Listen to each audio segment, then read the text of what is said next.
The summer dust billowed like golden clouds as the stagecoach rattled into Silver Bend, a town where fortunes were made in silver, not gold, where men spoke loudly to be heard over the constant ring of hammers and picks.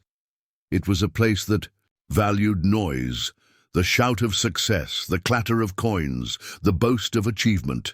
This was no place for silence, no place for someone like Cordelia Palmer. Before we jump back in, tell us where you're tuning in from, and if this story touches you, make sure you're subscribed because tomorrow I've saved something extra special for you. The stagecoach wheels ground to a halt before the Silver Bend Hotel, a three-story clapboard building that stood like a weathered sentinel at the town's entrance. Cordelia Palmer clutched her small valise tightly, knuckles white against the worn leather. She wore a simple blue dress, high-necked and modest, with not a single ornament to catch the eye. Her honey-brown hair was pulled back in a practical knot, and her eyes, green as spring leaves, stayed fixed on her lap until the last possible moment. When the driver called out Silver Bend Station, she finally looked up, taking a deep breath that did little to calm the fluttering in her chest. The other passengers had already begun to disembark, eager to stretch their legs after the grueling two-day journey from Holliston. Cordelia was the last to rise, smoothing her skirts with trembling hands. "This is it, miss," the driver said, extending a weathered hand to help her down. "Silver Bend, end of the line." She nodded, just nodded, and accepted his help, stepping down into the dust of Main Street. The hustle of Silver Bend immediately assaulted her senses. Miners heading to the saloon, merchants hawking wares, children darting between wagons and horses. It was a symphony of noise that made Cordelia instinctively draw her shoulders inward, making herself smaller. "That must be her," a woman's voice cut through the din. "Awful plain, isn't she? Thought Hayes would have picked someone with more." "A presence," another replied, not bothering to lower her tone. Cordelia pretended not to hear, though her cheeks flushed pink. She'd known there would be whispers, but she hadn't expected them to be so bold, so immediate. She hadn't even met Mr. Hayes yet. At the thought of him, her free hand moved to her pocket, fingering the folded letter that had brought her here. Samuel Hayes, widower, age 37, owner of the Silver Crystal Mine, seeking a respectable wife to help manage his household and provide companionship. The advertisement had been straightforward, practical, just like her reply had been. She scanned the crowded street, searching for a man who might be Samuel Hayes. The letter had said he'd meet her at the station, but no one approached. Minutes ticked by, and the whispers around her grew. She remained, standing, still as stone, beside her single trunk and valise. "Miss Palmer?" The voice came from behind her, deep and impatient. She turned to find a tall man with broad shoulders and a neatly trimmed beard flecked with grey. His suit was expensive but dusty, as if he'd rushed from somewhere important to meet her. "Yes," she said, the word barely audible even to her own ears. Her hand extended automatically in greeting, hanging awkwardly in the air between them. "Samuel." Hayes looked at her hand, then her face, then back to her hand. His expression remained unreadable as he gave it a perfunctory shake. "You're quiet," he stated bluntly. She nodded again, fighting the urge to look away from his piercing gaze. "Your letters were different. More words." His brow furrowed. "Can you speak? Properly, I mean." "Yes," Cordelia said, forcing herself to project her voice. "I can speak, Mr. Hayes. I simply prefer not to when it isn't necessary." His frown deepened. "Everything here requires communication, Miss Palmer. A mining town's no place for silence." He looked her up and down again, evidently finding her lacking.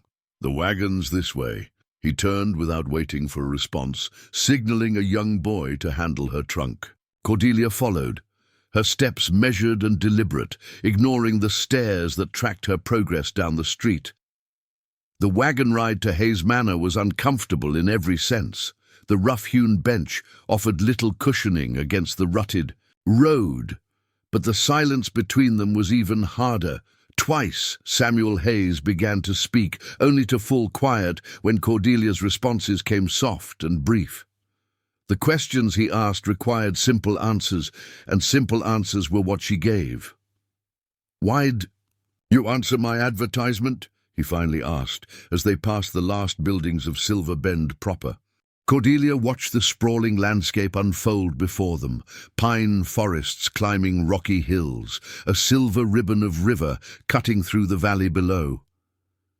"I needed somewhere to go," she answered honestly. "My father passed away last winter. The school where I taught closed. Your letter offered purpose. You were a teacher?" Something like hope flickered across his face. "Yes, for young children. 5 years. Then you can't be too quiet in a classroom full of little ones." "Children don't judge silence the way adults do," she replied, her voice gaining a hint of warmth for the first time. "They understand when words aren't needed." The hope in his expression dimmed. "Well, we're not dealing with children here, Miss Palmer. Silver Bend needs a woman who can hold her own. Speak up at gatherings, charm investors. The silver crystal mine is expanding, and I need a wife who can be the face of our social obligations." Cordelia's hands tightened in her lap. "Your letter mentioned companionship and household management, not social performance." Hayes exhaled sharply through his nose. "Perhaps I wasn't clear enough, or perhaps you weren't listening closely enough." They crested a hill, and Hayes Manor came into view, a grand 2-story house built of stone and timber, with a wide porch that wrapped around 3 sides. It should have been impressive, welcoming even, but to Cordelia it suddenly seemed like a prison, a place where she would constantly fall short of expectations. "It's not too late, you know," Hayes said, slowing the horses. "The stage returns east tomorrow morning. I can arrange your passage." Cordelia stared at the house, then at the vast, unknown wilderness surrounding it. 500 miles from anywhere she'd ever called home, with barely enough money for a week's lodging, let alone a return ticket. "You're sending me away because I'm quiet?" "I'm being practical, Miss Palmer. I need a wife who can command a room. Someone people will listen to, someone who speaks with authority when I'm down in the mines. You're—" He gestured vaguely at Tor. "Her hardly more than a whisper. Silver Bend would eat you alive." The wagon rolled to a stop before the house. A middle-aged woman emerged onto the porch, wiping her hands on her apron, curiosity evident in her stance. "That's Mrs. Winters, my housekeeper," Hayes explained. "She'll fix us dinner and you can stay the night. I'll have you back to town in the morning." Cordelia didn't move. "You haven't even given me a chance." "I don't need to waste time on what I already know won't work." His voice wasn't cruel, just matter-of-fact. "Better to send you home now than let you suffer here." "I have no home to return to, Mr. Hayes." He sighed, pinching the bridge of his nose. "Then I'll advance you enough for lodging in town until you find something else. I'm not heartless, Miss Palmer, just practical." The word struck her like a physical blow. Practical. It was what she had always prided herself on being.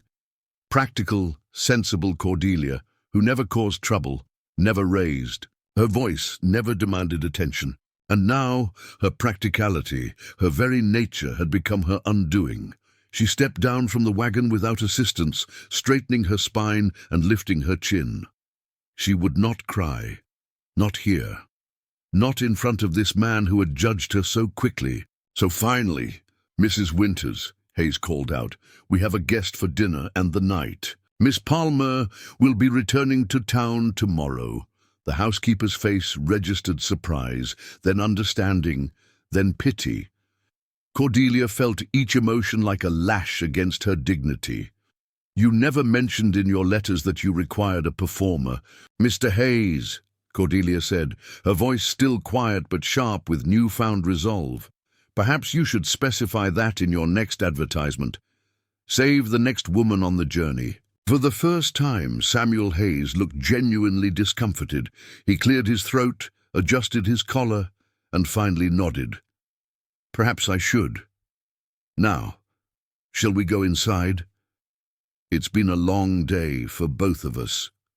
As she followed him up the steps, to a house that would never be hers, Cordelia felt something shift within her. She had come west seeking purpose, stability, a place to belong. Instead, she had found rejection before she'd even had a chance to prove herself. Tomorrow, she will be back in Silver Bend, alone, without prospects or connections. Because in a town that valued noise above all else, her quiet nature was considered a fatal flaw. But Silver Bend was about to learn that silence had a power all its own. Dawn broke over Silver Bend in shades of amber and gold, light spilling across the town's uneven rooftops like molten metal. Cordelia stood on the hotel porch watching as the town slowly awakened. A night of restless sleep had left dark shadows beneath her eyes, but her resolve had only strengthened with the rising sun. Samuel Hayes had been true to his word. He'd delivered her to the Silver Nugget Hotel with enough money for 2 weeks' lodging and a terse apology. Then he'd vanished back to his grand house on the hill, leaving Cordelia to contemplate her future. In a town that already seemed to have decided she didn't belong. The hotel proprietress, Mrs. Abigail Quinn, was a sharp-eyed woman with iron-grey hair and hands rough from decades of work. She'd looked Cordelia up and down with an assessing gaze the previous evening, noting her simple dress and single trunk. "Another bride that didn't take?" she'd asked bluntly. "Hayes ain't the first to send 'em back, won't be the last either." Now, watching the street come to life, Cordelia knew she had precisely 14 days to find a purpose in Silver Bend, or face the prospect of becoming truly destitute in a town where she knew no one. She clutched a small notebook in her hands. ISU, a list of possibilities already written in her neat, precise handwriting. The school was her first choice. Her experience as a teacher might serve her well there. If not, perhaps one of the shops needed assistance, or a family required a governess. Silver Bend was growing. Surely there was a place for someone willing to work hard, even if she wasn't one for idle chatter. Taking a deep breath, Cordelia stepped off the porch and into the dusty street, ignoring the curious glances from passers-by who had witnessed her arrival the previous day. The whispers followed her like shadows. "That's her, the mail-order bride Hayes sent packing. Didn't even last a day at the manor. Never say a word, that one. Strange as can be." Cordelia kept her eyes forward, spine straight, steps measured and deliberate. Let them talk. She had more important matters to attend to. The Silver Bend schoolhouse sat at the edge of town, a simple wooden building with a small bell tower and windows that gleamed in the morning light. Children's laughter spilled from the open door as Cordelia approached, a sound that momentarily lifted her spirits. This, at least, was familiar territory. Inside, chaos reigned. Nearly 30 children of various ages were scattered throughout the room, some engaged in lessons, others chasing each other between desks, while a harried-looking young woman attempted to restore order. Arithmetic books opened to page 27. "Thomas Jackson, put down that frog this instant. Sarah, stop pulling Madeline's braids." Preparing and narrating this story took us a lot of time, so if you are enjoying it, subscribe to our channel. It means a lot to us. Now back to the story. The woman, clearly the teacher, was barely older than Cordelia herself, with flushed cheeks and desperation in her eyes. She glanced up as Cordelia entered, relief washing over her face at the sight of another adult. "Oh, thank heavens. Are you the school board representative? I've been begging for an assistant for months." Cordelia shook her head, but before she could speak, the teacher was already continuing, words tumbling out in a breathless rush. "I'm Rebecca Holloway. I have 32 students across 6 grades, and the school board expects me to manage them, all while preparing them for examinations and teaching them proper deportment. It's impossible, simply impossible." A paper airplane sailed across the room, narrowly missing Rebecca's head. "Joshua Andrews, that will be enough." Cordelia surveyed the chaos, noting the mixture of boredom and mischief on the children's faces. Without thinking, she moved to the teacher's desk at the front of the room, picked up a small handbell and rang it 3 times. Clear, musical tones that cut through the noise. The unexpected sound captured the children's attention. 32. Pairs of eyes turned toward her, curious about this stranger who had appeared in their classroom. Cordelia set down the bell and lifted her hands, moving them in a deliberate pattern. First, she touched her fingers to her lips, then moved both hands downward in a calming gesture. Next, she pointed to her eyes, then to her ears, and finally folded her hands peacefully before her. The children started, transfixed by the silent communication. One by one they quieted, returning to their seats with only occasional whispers. "How did you do that?" Rebecca whispered, astonished. "Hand signs," Cordelia replied softly. "I taught several deaf children back east. Sometimes the most effective. Communication doesn't require words at all." Rebecca gaped at her, then at the now attentive classroom. Are you looking for employment, Miss Palmer?" Cordelia Palmer. "And yes, I am." "Well, Miss Palmer, I don't care if you never speak another word as long as you live. If you can keep these children in line, I'll hire you on the spot." She lowered her voice further. "The pay isn't much, mind you, but there's a small room at the back of the schoolhouse where the previous teacher lived. It's yours if you want it." For the first time since arriving in Silver Bend, Cordelia felt a genuine smile touch her lips. "I accept." The morning passed in a blur of activity as Cordelia settled into her new role. Rebecca assigned her the younger children, those in their first and second years of schooling, while she focused on the older students. Cordelia's group sat in a semicircle at the back of the room, their small faces upturned and attentive as she taught them their letters and numbers, her voice gentle but clear.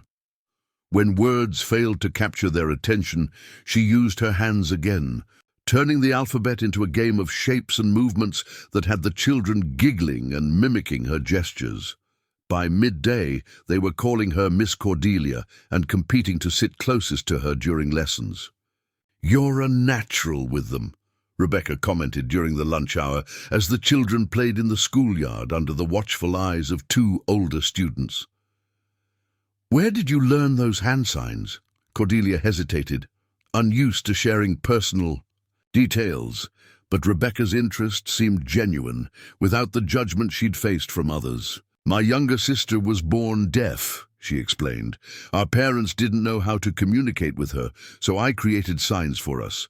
Later, I learned there were official methods, American Sign Language. I studied it whenever I could find books or meet others who knew it. And you taught deaf children in a regular school?" "Not exactly. I taught at a small school in Massachusetts, but I took on deaf students privately. No one else would teach them." A shadow crossed her face. "People assumed their silence meant they had nothing to say." Rebecca studied her thoughtfully. "People can be quick to judge what they don't understand."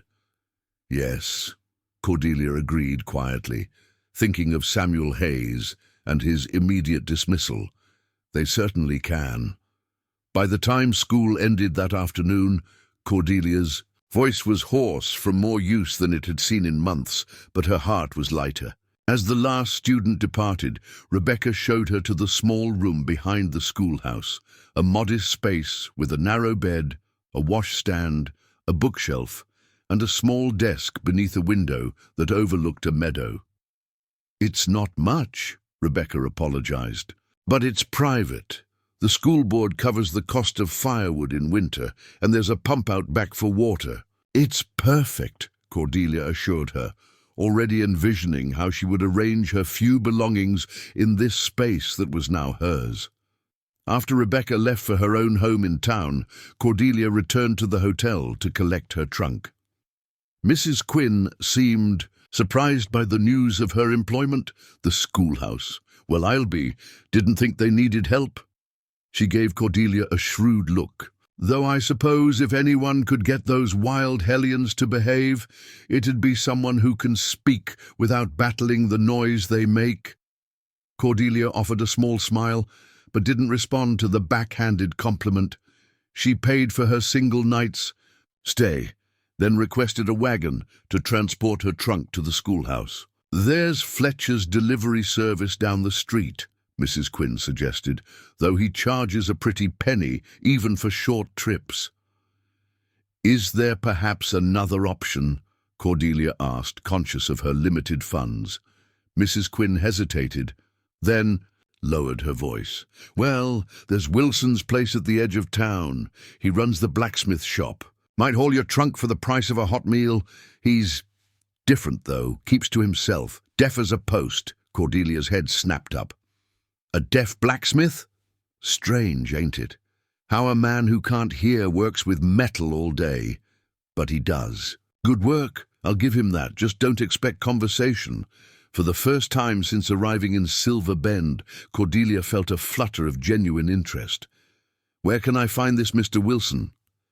Following Mrs. Quinn's directions, Cordelia made her way to the far edge of town, where the buildings thinned and the wilderness encroached. The rhythmic clang of hammer on metal guided her to a large wooden structure with an open front, smoke billowing from its stone chimney. As she approached, she could make out a broad-shouldered figure inside, silhouetted against the forge's glow. A man stood with his back to her, one arm raising and lowering a hammer in a hypnotic rhythm, each strike sending sparks dancing into the air. He wore no shirt in the forge's heat, only canvas trousers and a leather apron, his skin gleaming with sweat. The man continued his work, unaware of her presence. Taking a deep breath, Cordelia stepped fully into the workshop, moving carefully into his line of sight while staying well away from the hot forge. The blacksmith looked up, his hammer pausing mid-strike. His eyes, a startling shade of blue, widened slightly at the sight of her, then narrowed in question.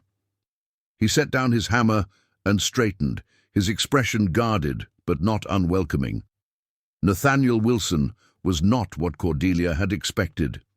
His face was younger than she'd imagined, perhaps 30, with strong features softened by expressive eyes.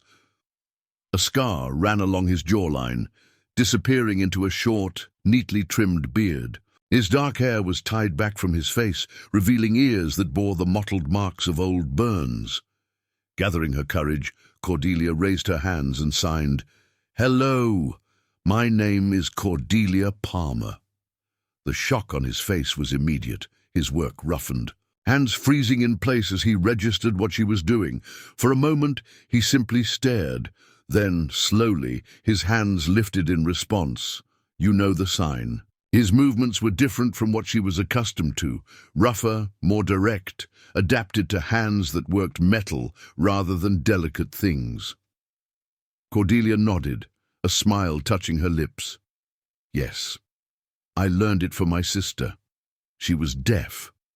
Was he signed? Catching the past tense immediately. "She died 5 years ago. Fever."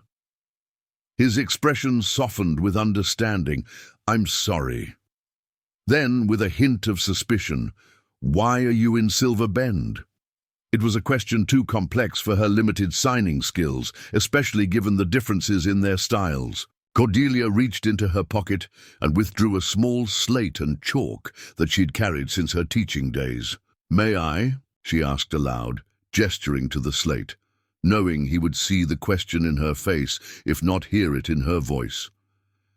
He nodded, wiping his hands on a nearby rag, before accepting the slate. Cordelia wrote quickly, "I came as a mail-order bride for Samuel Hayes, but he rejected me for being too quiet. I'm now the assistant teacher at the school. I need help moving my trunk from the hotel to the schoolhouse." Nathaniel read the message, his eyebrows rising slightly at the mention of Hayes. He took the chalk from her fingers, his touch careful despite his calloused hands, and wrote beneath her words, "Hayes is a fool who loves his own voice too much. I will help you. When?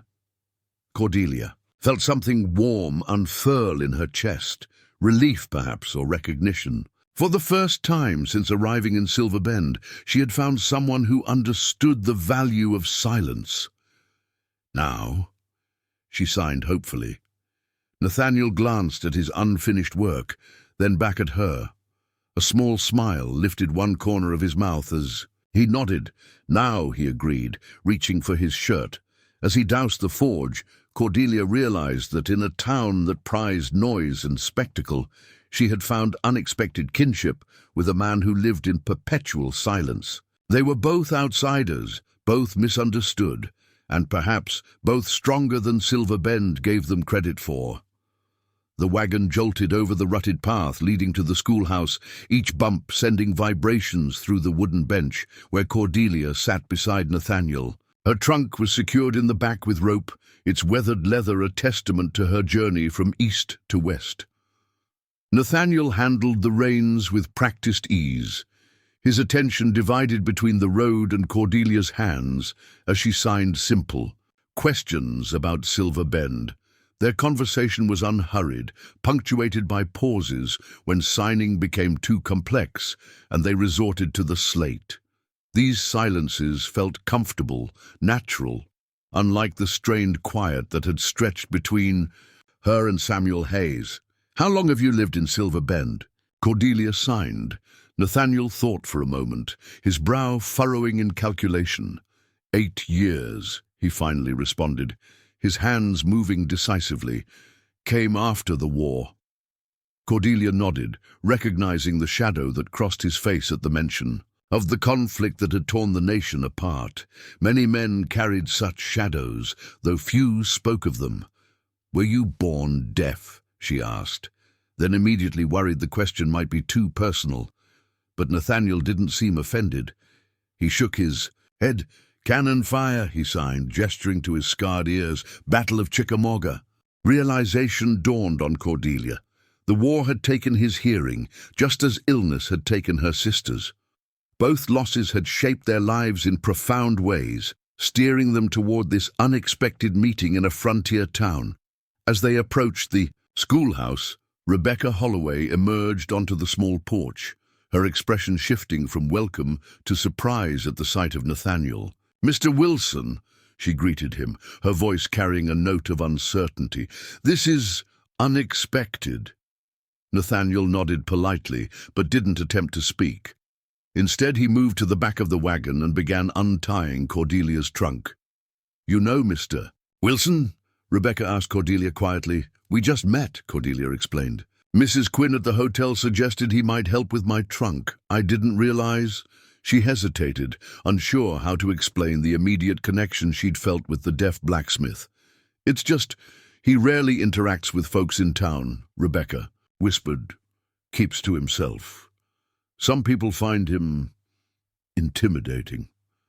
Cordelia glanced at Nathaniel, who was now lifting her trunk with impressive strength, seemingly oblivious to their conversation. There was nothing intimidating about him to her eyes, only a quiet dignity and careful precision in his movements. "He's been very kind," she said simply. With the trunk unloaded and carried inside to Cordelia's small room, an awkward moment followed. Rebecca excused herself to prepare lesson plans, leaving Cordelia and Nathaniel standing in the doorway of the schoolhouse. Cordelia reached for the small purse at her waist, but Nathaniel shook his head firmly when she offered payment. "No," he signed, "no charge. Then let me thank you properly," she responded. "Dinner? I can cook." Something like surprise, then pleasure, flickered across his face. After a moment's hesitation, he nodded. "Tomorrow," he suggested. "I have work to finish today." They agreed on a time, and as Nathaniel climbed back into his wagon, Cordelia felt a strange reluctance to see him go. He had been in her life for barely an hour, yet already he represented something vital, understanding without judgment, communication beyond words. She watched until his wagon disappeared around the bend, then turned to arrange her small room. Her mind already planning tomorrow's meal, news travelled quickly in Silver Bend.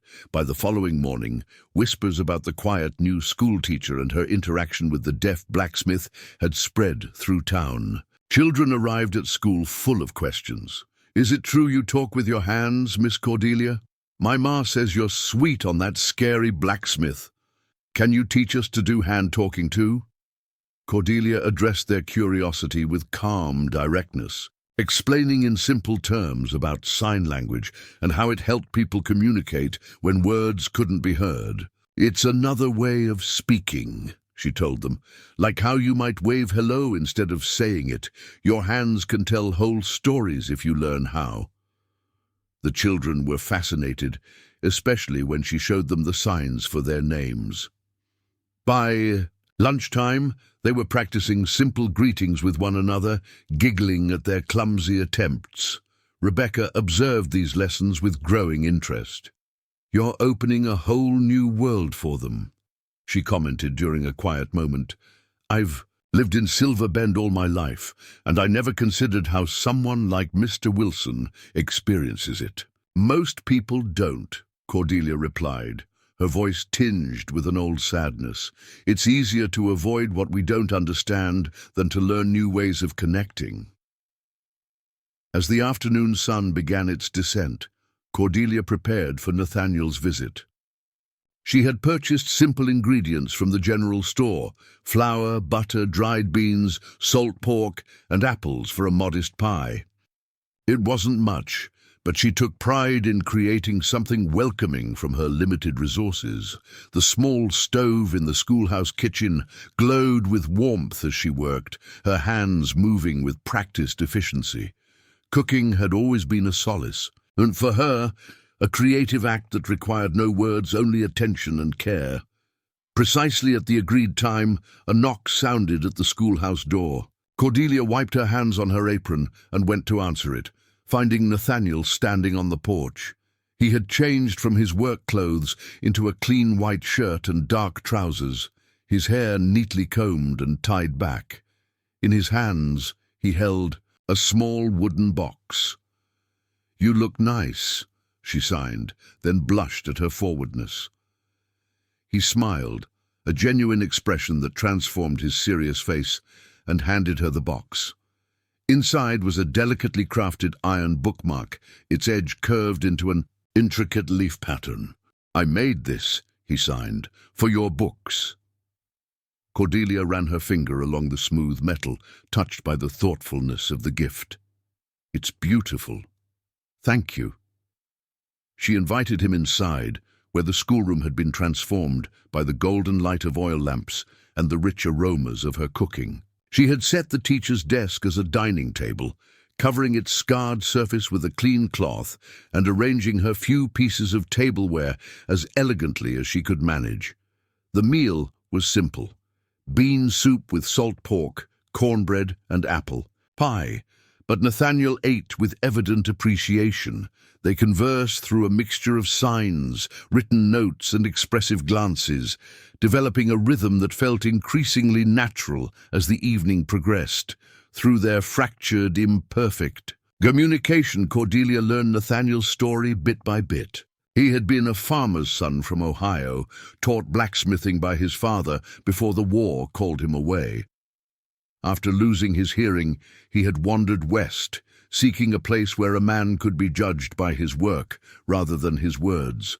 Silver Bend had offered that opportunity, even if it hadn't offered friendship or understanding. "People here think I'm slow-witted because I don't speak," he wrote on the slate. "Easier to let them think that than try to explain." "I understand," Cordelia responded. "When you're quiet, people fill the silence with their own assumptions." He nodded, a look of profound recognition in his eyes.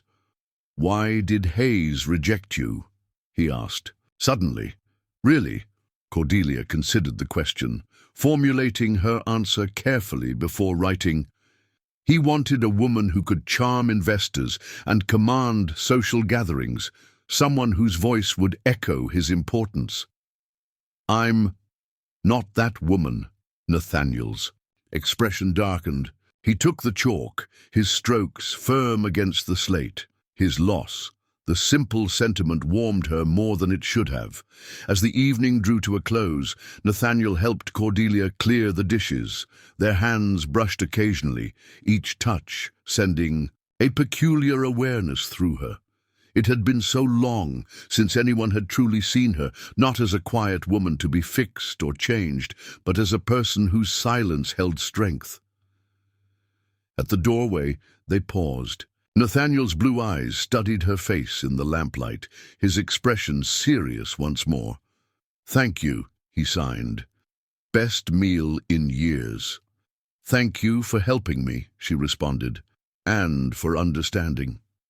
He hesitated, then added, "I work at the forge every day. If you need anything," the invitation lingered between them, unfinished but clear. Cordelia nodded, smiling. "Good night, Nathaniel." "Good night, Cordelia." She watched him walk away, his broad figure gradually dissolving into the darkness. Only after he had disappeared did she realize it was the first time he had signed her name, his, fingers shaping the letters with a care that made it feel like more than just a name. It felt like recognition. The days that followed established a new pattern in Cordelia's life. Mornings and afternoons were devoted to the school children, who were rapidly progressing in both their studies and their enthusiasm for sign language. Evenings were her own, split between lesson preparation and increasingly frequent visits to Nathaniel's forge. At first, she brought practical excuses: a broken hinge from the schoolhouse door, questions about heating the classroom stove more efficiently. But soon they abandoned pretense. She would arrive with a basket of fresh bread or preserved fruit, and they would sit outside the forge as dusk settled, conversing in their unique blend of sign and written word. These quiet meetings did not go unnoticed in Silver Bend. Whispers followed Cordelia through town, some amused, some disapproving, some simply curious about the unexpected friendship between the silent schoolteacher and the deaf blacksmith. "Birds of a feather," Mrs. Quinn remarked to a customer at the hotel. "Both odd but harmless enough." Others were less charitable. Samuel Hayes, when he came to town for supplies, observed Cordelia signing with Nathaniel outside the general store, and frowned deeply, as if personally offended by their evident rapport. "Strange company you're keeping, Miss Palmer," he commented as he passed, speaking loudly as if she, too, might be deaf. Cordelia merely nodded politely and continued her conversation with Nathaniel, who had noticed Hayes but gave no indication of concern. "He still watches you," Nathaniel signed later as they walked toward the schoolhouse. "I'm curious," Cordelia responded. "The mail-order bride who failed before she began." Nathaniel's expression grew serious. "You didn't fail." He did. The statement, so simple and direct, touched something deep within her. For the first time since arriving in Silver Bend, Cordelia felt truly seen, not as a disappointment or an oddity, but as a woman of value exactly as she was. As autumn painted the hills, around Silver Bend in gold and crimson, Cordelia's place in the community gradually shifted. Parents noted their children's progress under her guidance, particularly the previously troublesome ones who responded to her quiet, firm approach. Several mothers sought her advice on managing spirited youngsters, while others brought mending or baking in exchange for simple sign language lessons. Even Rebecca, initially puzzled by Cordelia's methods, had become an advocate. "I've never seen the children so engaged," she admitted one afternoon. "Especially little Thomas Jackson. He used to be our biggest troublemaker, but now he's helping the younger ones with their signs." Thomas, a freckle-faced boy of 9 with perpetually scraped knees, had indeed become Cordelia's most enthusiastic pupil.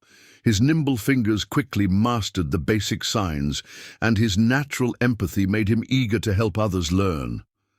"My pa says Mr. Wilson ain't really as smart as other folks," Thomas confided to Cordelia one day after school.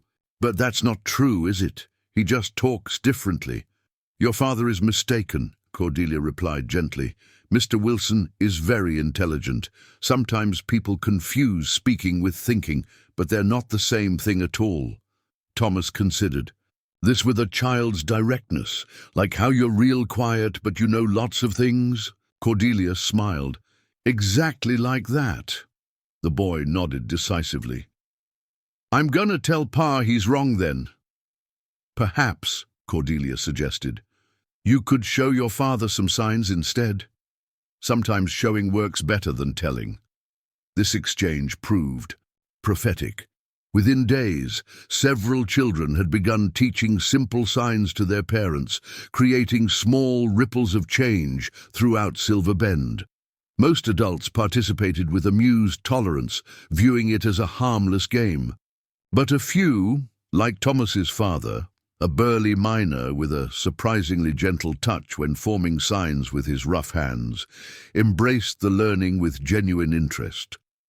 On a crisp Saturday morning in late October, Cordelia visited Nathaniel's forge. With news of this development, he was working on a complex piece when she arrived, a decorative gate commissioned by one of the wealthier mine owners. His concentration was absolute, his powerful arms guiding the hammer with precision as he shaped the hot metal. Cordelia waited patiently, admiring the fluid strength of his movements. There was a kind of poetry in his work, a language of iron and fire that spoke through his hands as clearly as any words could have. When he finally looked up and noticed her, his face brightened. He set down his hammer and wiped his hands before signing. Good morning. You're early. I couldn't wait to tell you, she signed back, her movements animated with excitement. The children are teaching their parents to sign. Thomas Jackson's father asked me how to sign good work so he could use it at the mine. Nathaniel stared at her, his expression shifting from surprise to something deeper, more complex. People in Silver Bend, learning to sign. His hands moved with skepticism. Just simple things, Cordelia clarified. But it's a beginning.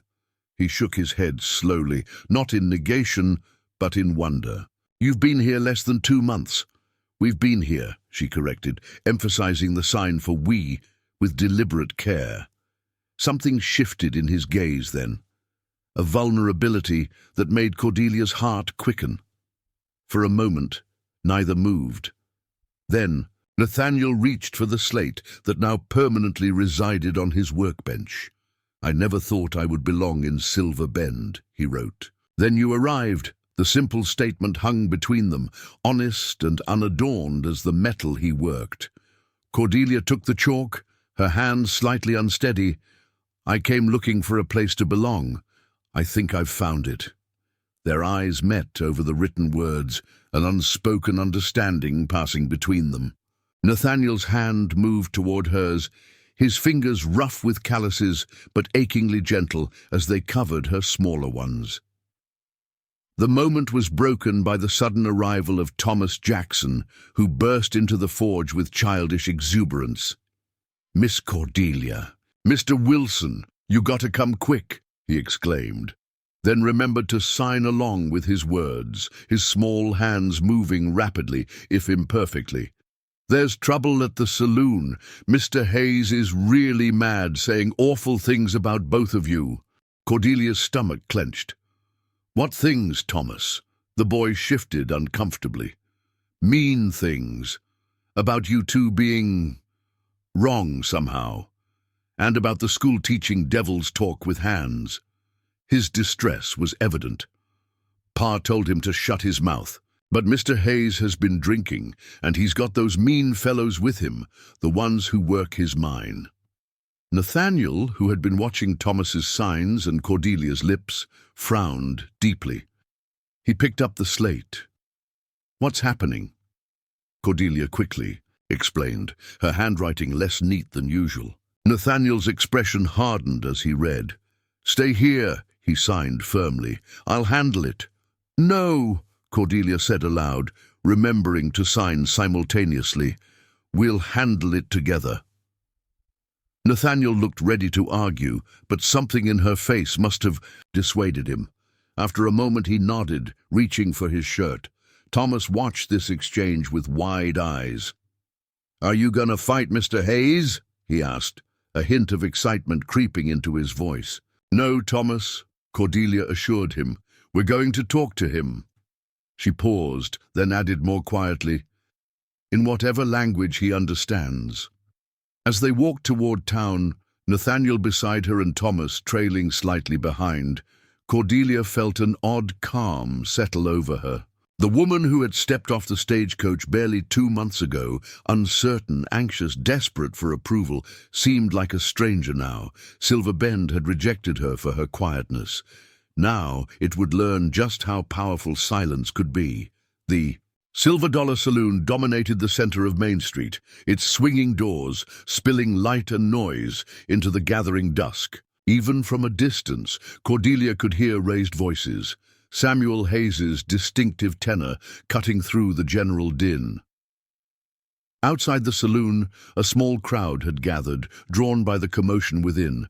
Thomas's father, Jacob Jackson, broke away from the onlookers when he spotted them approaching. "Miss Palmer," he greeted her with a respectful nod.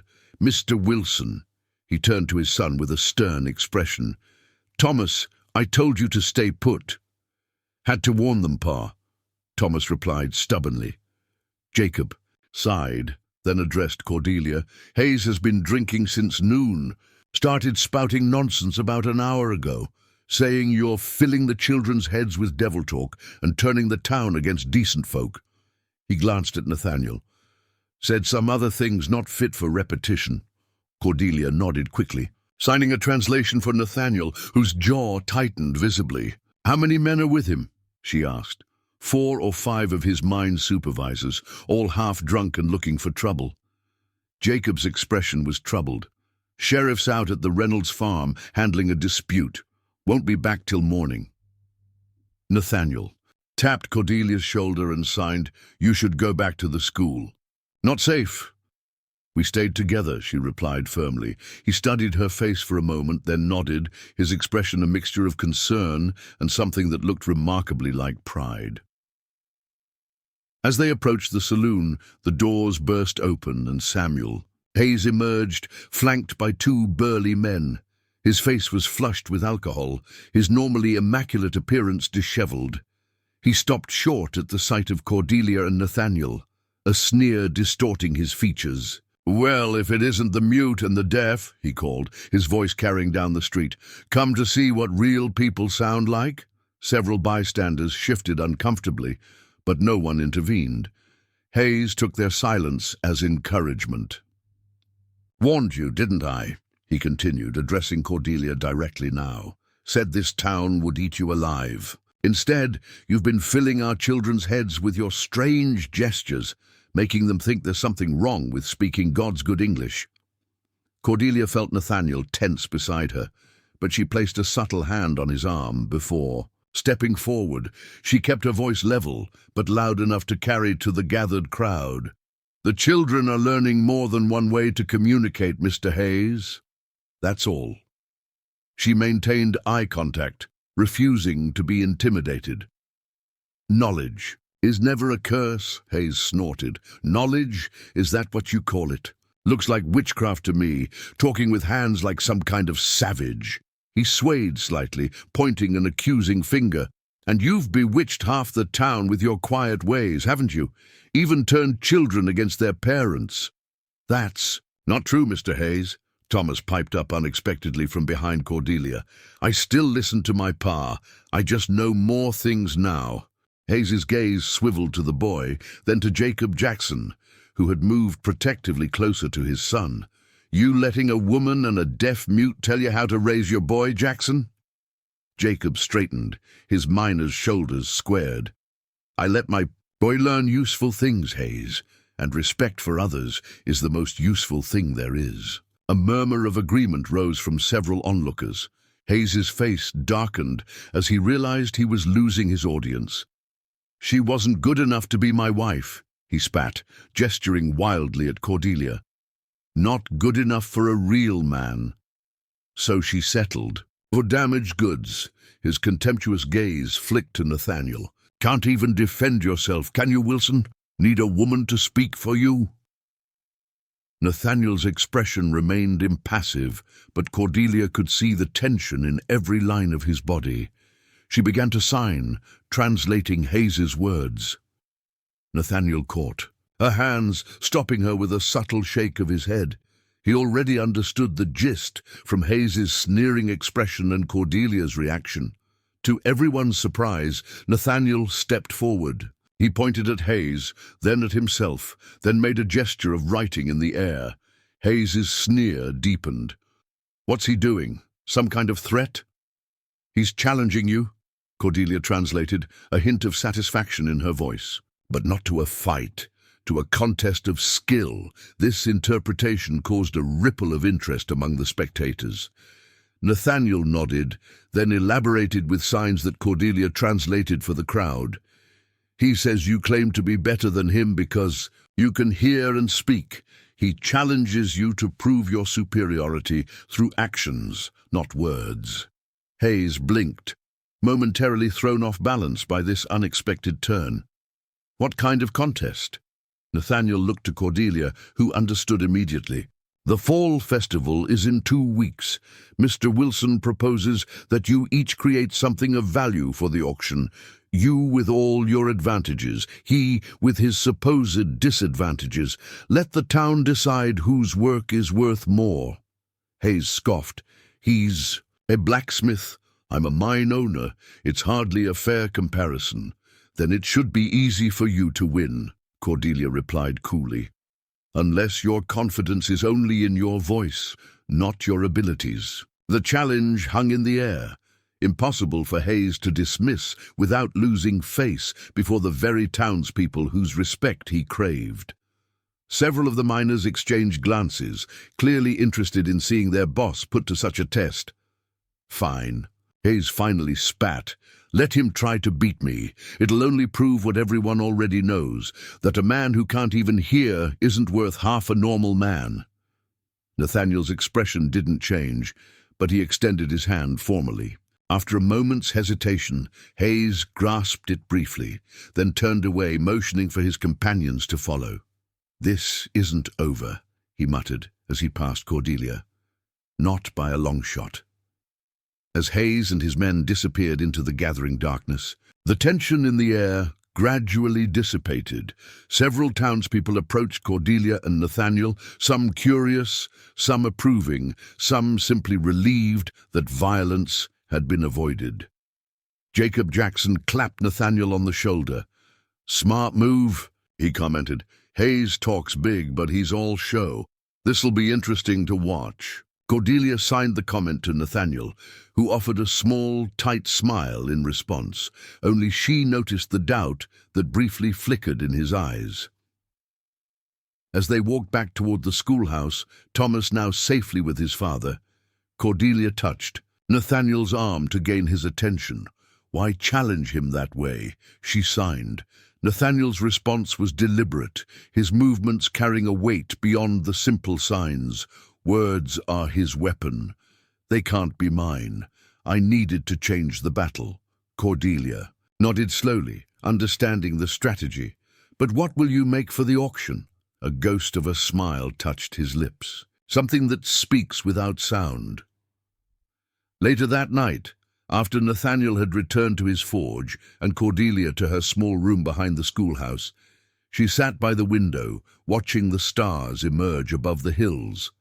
The confrontation with Hayes had shaken her more than she wanted to admit, stirring memories of other rejections, other dismissals throughout her life. Yet something felt different this time. In Silver Bend, she had found not just refuge but purpose, not just acceptance but connection. In the quiet strength of Nathaniel's presence, in the eager hands of her students learning to speak in silence, in the growing respect of townspeople, who had initially dismissed her, Cordelia recognized something she had been seeking all her life: belonging. She opened her journal and began to write, her neat script filling the page with thoughts too complex for simple signs. I came west seeking security in a man I had never met, believing my worth lay in being what someone else needed. How strange that in rejection, I found freedom. In silence, I found my voice. And in a man who has never heard me speak, I found someone who truly listens. Outside, the wind whispered through the pines, a sound like distant conversation. Cordelia closed her journal and prepared for bed, her mind already turning to tomorrow's lessons and to the quiet battle that had just begun in Silver Bend. Word of the challenge between Nathaniel Wilson and Samuel Hayes spread through Silver Bend like wildfire in dry brush. By morning, children whispered about it in the schoolyard. Miners discussed it during their shift changes, and ladies deliberated over it at the general store. The fall festival auction, typically a modest affair to raise funds for the church, Roof had suddenly transformed into the most anticipated event of the season. Cordelia felt the weight of curious stares as she walked to school the following day. Some gazes held amusement, others skepticism, and a few, particularly from those who relied on Hayes's mines for their livelihood, open hostility. She kept her spine straight and her eyes forward, giving no outward sign of her inner anxiety. Rebecca was waiting at the schoolhouse door, her expression caught between concern and excitement. "Is it true?" she asked as soon as Cordelia approached. "Did Mr. Wilson really challenge Mr. Hayes to some sort of contest?" Cordelia nodded, setting down her basket of books and removing her shawl. "It's not what you might think. There won't be any fighting, just a test of skill and creativity." Rebecca released a relieved breath. "Thank goodness, though I must say you've certainly stirred things up in Silver Bend." She lowered her voice, though no one else was present. "Mrs. Quinn says Mr. Hayes was in a terrible mood this morning, ordered his breakfast sent back twice, and snapped at the serving girl." "He made his choice," Cordelia replied, arranging her teaching materials for the day. "Now he has to live with it." "And what about Mr. Wilson? What will he create for the auction?" Cordelia paused, her hands stilling over the stack of reading. "Primers. I don't know. He wants it to be a surprise, even from me." The truth was more complex. Nathaniel had thrown down the challenge in a moment of righteous defiance, but Cordelia had seen the flicker of doubt in his eyes afterward. Hayes was wealthy, with resources and connections. He could easily commission an impressive piece or import something exotic from San Francisco. Nathaniel had only his skill, his forge, and the limited materials available to him. Yet Cordelia trusted him. In the weeks since their first meeting, she had come to recognize the depth of his brilliance, how his hands could coax beauty from the most unyielding metal, how his eyes saw patterns and possibilities where others saw only raw materials. The school bell rang, summoning children from the yard. As they filed in, Cordelia noticed Thomas Jackson sporting a fresh black eye. "Thomas," she called him aside gently. "What happened?" The boy shuffled his feet, reluctant to meet her gaze. "Nothing, Miss Cordelia." "Thomas," she pressed more firmly. He sighed. "Billy Hayes said I was stupid for learning devil signs. His pa told him anyone who talks with their hands is touched in the head." His chin lifted defiantly. "I told him he was wrong. Then he hit me, so I hit him back." Cordelia's heart sank. Billy Hayes was Samuel's 10-year-old nephew who had recently arrived to live with his uncle after his parents' death. The conflict had already spread to the children. "Fighting won't change his mind, Thomas," she said gently. "I know, but I wasn't going to let him say those things about you and Mr. Wilson." His young face was solemn. "Pa says sometimes you gotta stand up, even when it's hard." Cordelia squeezed his shoulder. "Your father is a wise man, but next time use your words, spoken or signed, before your fists. Now go take your seat." The incident troubled her throughout the morning lessons. She had never intended to become a focal point for division in Silver Bend, yet that was precisely what was happening. Hayes's resentment had transformed her quiet teaching and friendship with Nathaniel into something controversial, even threatening. During the lunch hour, while the children played outside under Rebecca's supervision, Cordelia made a decision. She wrote a quick note to Rebecca explaining her absence, then set out for Nathaniel's forge. If they were to face this challenge together, they needed a strategy. The rhythmic clanging of hammer against metal guided her to the blacksmith shop. Nathaniel was hard at work, his powerful arms glistening with sweat as he shaped a glowing piece of iron. Unlike his usual practical work, horseshoes, hinges, tools, this piece seemed more intricate, its purpose not immediately obvious. He sensed her presence before she could announce herself, turning with a questioning look that softened into welcome when he saw her. Setting down his hammer, he wiped his hands on a rag and signed, "Shouldn't you be teaching? The children are at lunch," she explained. "I needed to see you." His brows drew together in concern. "Is something wrong?" Cordelia hesitated, unsure how to explain her worries without appearing to doubt him. Instead, she asked, "What are you making for the auction?" Nathaniel's expression became guarded. He glanced at the partially formed metal on his anvil, then back. To her, signing, "Not ready to show yet. I trust you," she assured him quickly. Hayes is causing trouble. The children are fighting because of us." Nathaniel's jaw tightened. He reached for the slate that now permanently resided beside his workbench. "Hayes is afraid," he wrote. "He can't control what he doesn't understand." And, "What is it he doesn't understand?" Cordelia wrote beneath his words. Nathaniel looked at her for a long moment, his blue eyes intent. Finally, he wrote that some connections don't need words. The simple statement hung between them, profound in its implication. Cordelia felt heat rise to her cheeks, not from embarrassment, but from the resonant truth of it. What had grown between them transcended conventional communication. It existed in shared glances, in gentle touches, in mutual understanding that required no translation. "What can I do to help?" She signed, redirecting the conversation to safer ground. Nathaniel considered, then signed, "Teach me more signs, not just for things, for feelings." The request surprised her. Though Nathaniel had learned many practical signs from her, they had focused primarily on objects, actions, and simple concepts. The language of emotions was more complex, more nuanced, and far more personal. "Now?" she asked. He nodded, setting aside his work and giving her his full attention. For the next half hour, Cordelia taught him signs he had never requested before: joy, fear, hope, frustration, pride, longing. He learned with his customary focus, his strong hands initially awkward but quickly adapting to the subtle distinctions between similar emotions.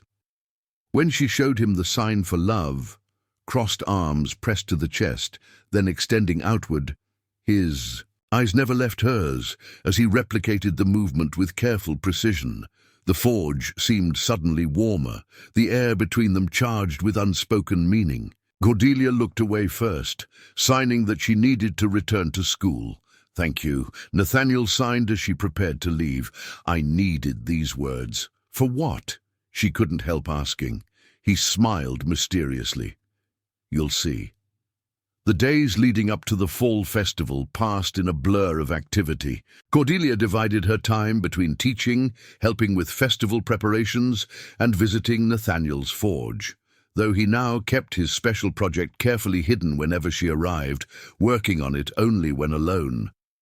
Hayes, meanwhile, made a show of commissioning something from Sacramento, dispatching one of his men on the stagecoach with strict instructions. The mystery around both men's auction pieces only heightened the town's anticipation. Not everyone shared the excitement, however. As Cordelia left the general store one afternoon, the owner's wife, Mrs. Whitaker, stopped her with a concerned expression. "Miss Palmer," she said quietly, "I feel I should warn you. Mr. Hayes has been meeting with Reverend Porter quite frequently. I overheard them discussing the spiritual dangers of your hand signs. Cordelia's stomach tightened. Reverend Porter was new to Silver Bend, young and eager to establish his authority. If Hayes convinced him to denounce sign language from the pulpit, it could undo all the progress they'd made. "Thank you for telling me, Mrs. Whitaker," she replied. "Is there anything else I should know?" The older woman hesitated. "Just be careful. Hayes has influence with people who matter in this town. He's not a man who forgives easily." Cordelia nodded, her mind already racing with implications. That evening she shared the warning with Nathaniel as they sat on the bench outside his forge, watching the sunset paint the hills in copper and gold. "We should stop the challenge," she signed. After explaining Mrs. Whitaker's words, "It's causing too much division." Nathaniel shook his head firmly. "No, that's what he wants, for us to back down, to disappear." "I don't want trouble for you," Cordelia insisted. "This began with me." His expression softened, and he took her hands in his, stilling their anxious movements. For a moment he simply held them, his calloused thumbs tracing gentle circles on her palms. Then he reached for the slate. "Before you came, I was just the strange deaf man who made useful things," he wrote. "People tolerated me, but never saw me. You changed that. You gave me a voice that doesn't need sound." Cordelia's eyes stung with unexpected tears. "You gave me something." "Too," she signed when he returned the slate. "Acceptance, understanding. I've never had that before." "Then we fought together," he signed decisively. "Not with fists or shouts, with truth." She nodded, drawing strength from his certainty. Whatever Hayes was planning, they would face it as they had faced everything in Silver Bend, side by side, in eloquent silence. The fall festival arrived on a perfect autumn morning, crisp and clear, with leaves dancing like flames in the gentle breeze. The town square bustled with activity as merchants set up booths, children ran laughing between displays, and musicians tuned their instruments on a small wooden stage.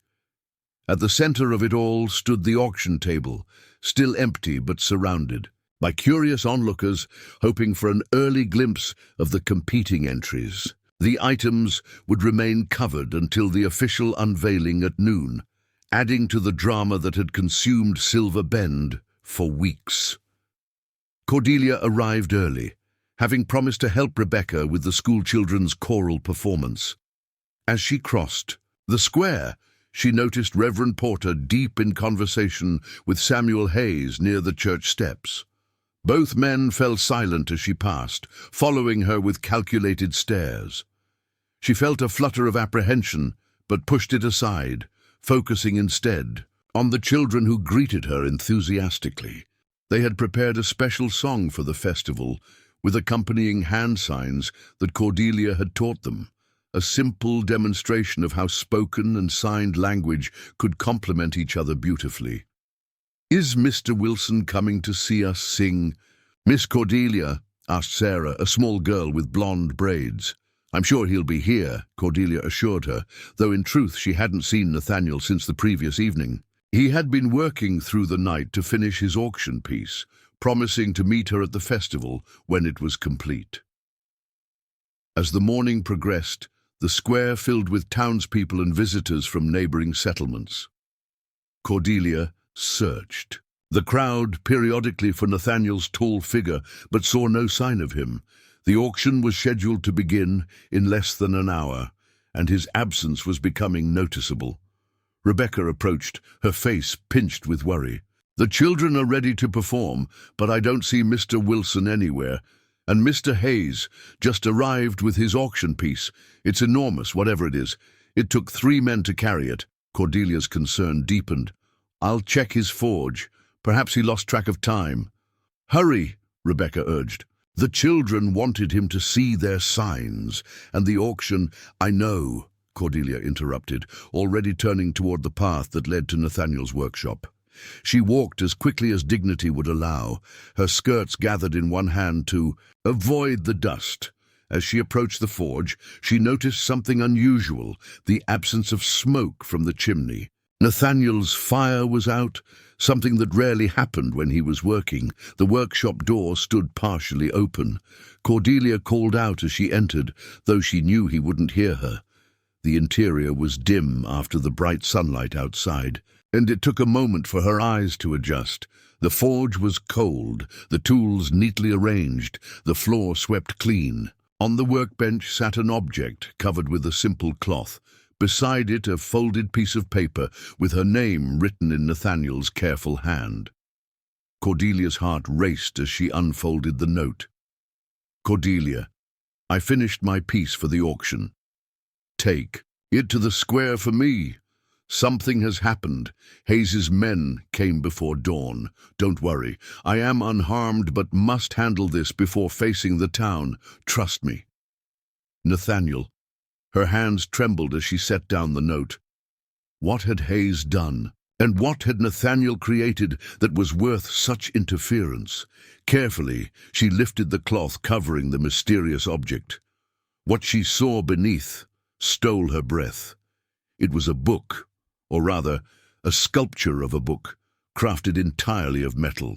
The cover was intricately worked iron, polished to a soft gleam, and inscribed with a title, Voices of Silence. But it was the pages that truly astonished her. Each one was a delicate sheet of hammered metal, impossibly thin and flexible, etched with words and corresponding hand signs.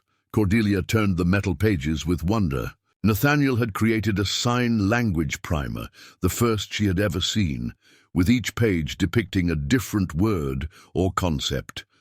The craftsmanship was extraordinary, each sign rendered with lifelike precision, each word etched in flowing script beneath. On the final page, she found a personal message, painstakingly inscribed. Some speak with voices, some with hands, some with the work of their hearts. All are worthy of being heard. Below these words, a single sign was etched more deeply than the rest, the sign for love. Tears welled in Cordelia's eyes as she realized what Nathaniel had done. This wasn't merely an item for auction, it was a declaration, to her, to Hayes, to all of Silver Bend, of the value in their unique form of communication. It was also, unmistakably, a declaration of his feelings. She carefully covered the book again and lifted it from the workbench. Though made of metal, it was surprisingly light, a testament to Nathaniel's skill. Whatever Hayes had planned, whatever had drawn Nathaniel away, Cordelia knew she had to ensure this creation reached its intended audience. As she hurried back toward town, the metal book cradled in her arms, she sent up a silent prayer that Nathaniel would join her soon. The battle for Silver Bend's heart was about to begin, and she needed him beside her for what was to come. The festival was in full swing when Cordelia returned to the town square. Children darted between stalls with sticky candy, musicians played a lively fiddle tune, and the auction items were being arranged on the display table.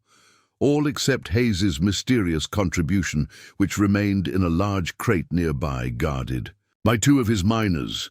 Rebecca rushed to Cordelia's side, relief washing over her face. "There you are.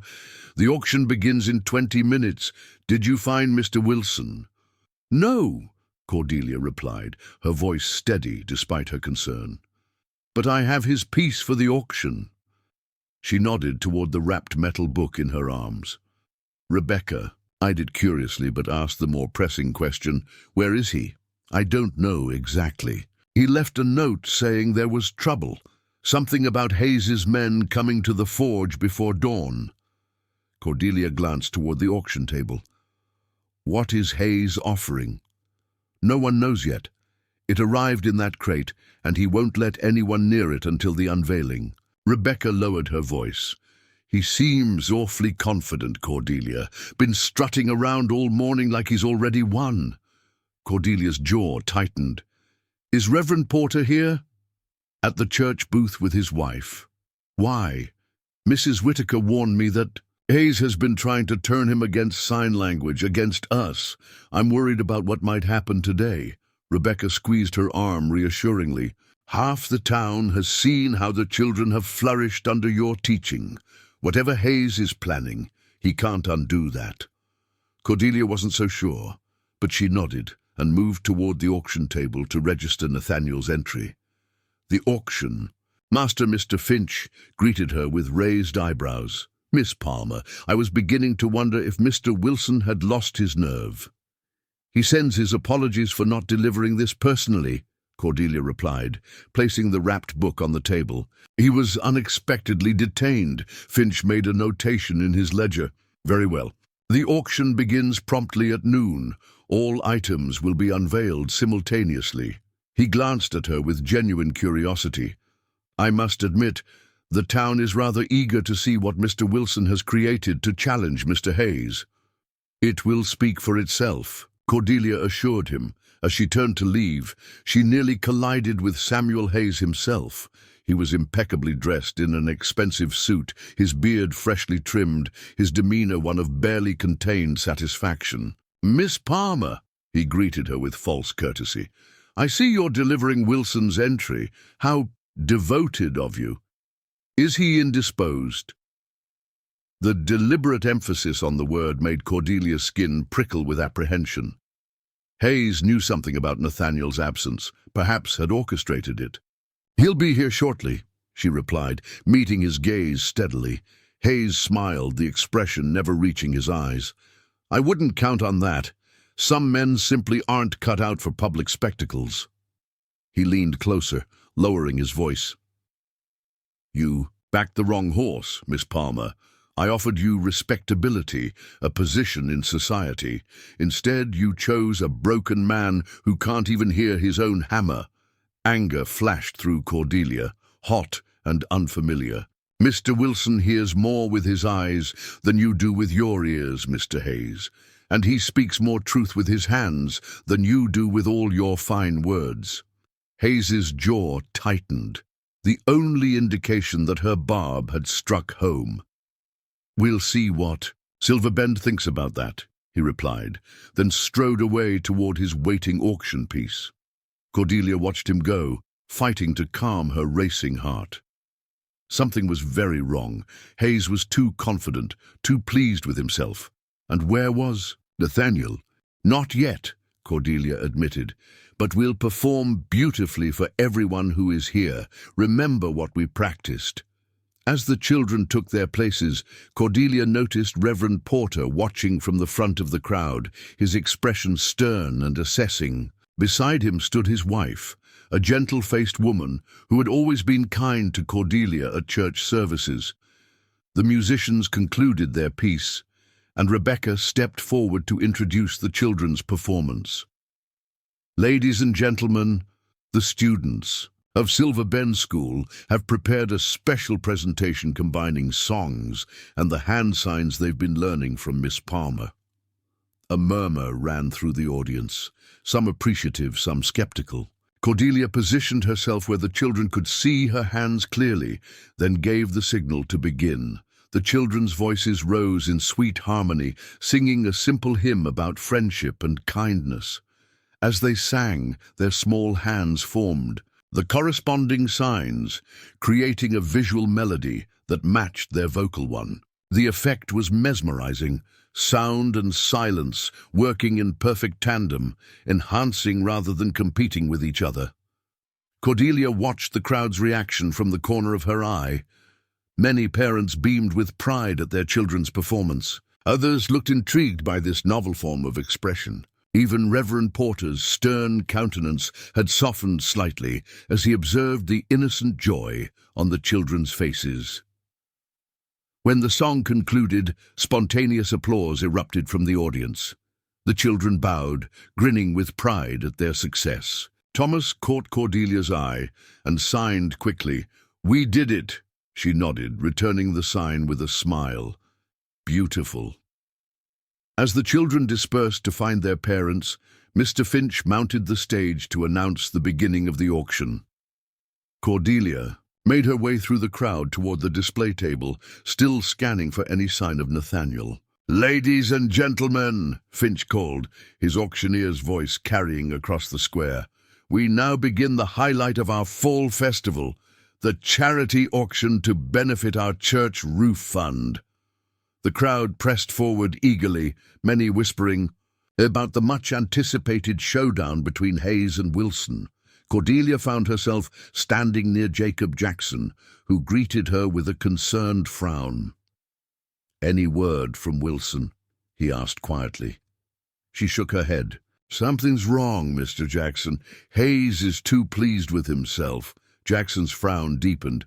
"I don't like it either. My crew saw some of Hayes's men heading out of town before dawn, toward Wilson's place.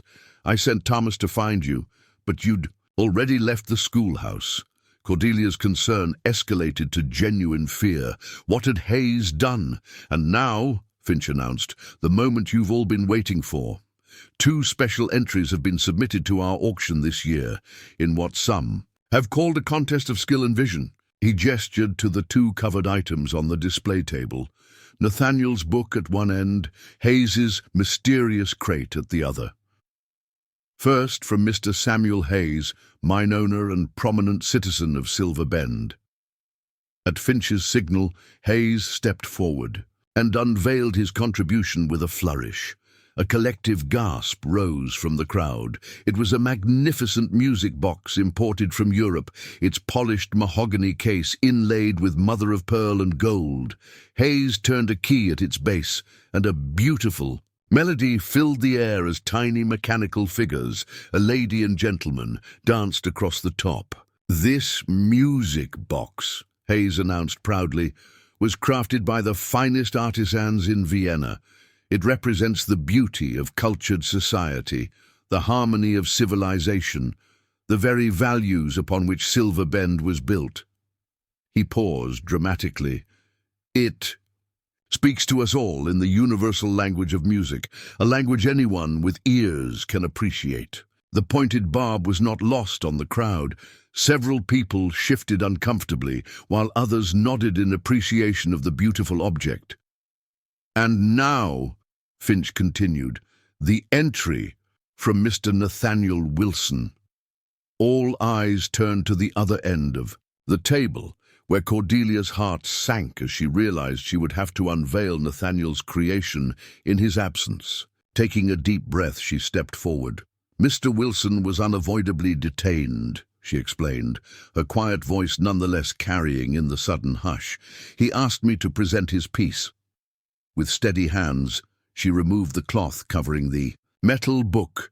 Another gasp, softer but no less genuine, rippled through the crowd as the sunlight caught the polished surface, sending gleams of light dancing across upturned faces. "This is Voices of Silence," Cordelia said, opening the book, to display its intricate pages. "A primer of hand signs created entirely of metal by Mr. Wilson." She turned the pages slowly, allowing everyone to see the beautifully rendered signs etched into each metal leaf. "Mr. Wilson believes that communication transcends sound, that understanding can be forged through many means. This book represents a bridge between worlds that often remain separate." Hayes snorted loudly. "A book that no one can read, made by a man who cannot hear. How fitting." He turned to address the crowd directly. "My friends, I ask you, which offering truly represents the future we want for Silver Bend? Beautiful music that lifts the spirit, or silent gestures that separate rather than unite?" A tense silence fell over the gathering. Cordelia felt their scrutiny, their uncertainty. Without Nathaniel beside her, his absence conspicuous and damning, she feared Hayes's expensive import would win by default. Then, unexpectedly, Sarah, the little girl with blonde braids, broke from her parents' side and approached the table. She stood on tiptoe to see the metal book, her small finger tracing one of the etched signs. "This is friend," she announced clearly, making the corresponding gesture with her free hand, "and this one is love." She demonstrated again, crossing her arms over her chest and then extending them outward. Thomas Jackson joined her, then another child and another, each recognizing and demonstrating signs they had learned in school. Their parents watched in amazement as the children effortlessly translated the metal pages, bringing Nathaniel's creation to life through their movements. "It's not just a book," Thomas explained to the stunned adults. "It's like a key. So, people who can't hear can still talk to us, and we can talk to them." Mrs. Porter, the Reverend's wife, stepped forward hesitantly. "May I?" she asked, gesturing to the book. Cordelia nodded, opening to a page showing the sign for welcome.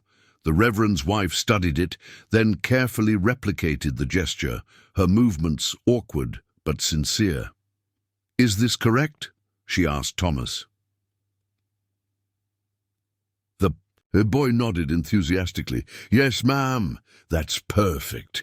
Reverend Porter watched his wife with an unreadable expression, then slowly approached the table himself. He examined both entries side by side, Hayes's music box still playing its delicate melody, Nathaniel's book open to reveal its silent communication. "The music is beautiful," he said finally, "but it will eventually wind down and fall silent." He turned a page in Nathaniel's book. "This, however, gives voice to those who have none. It seems to me that both have value, though perhaps not equal worth." Hayes's face darkened with anger. "This is absurd. You can't seriously be considering—" "Where is Mr. Wilson?" Reverend Porter interrupted, looking directly at Cordelia. "Why isn't he here to speak for his own work?" Before she could answer, a commotion arose at the edge of the crowd. People turned, then parted to create a path through their midst. Cordelia's heart leapt as Nathaniel appeared, walking steadily toward the auction table.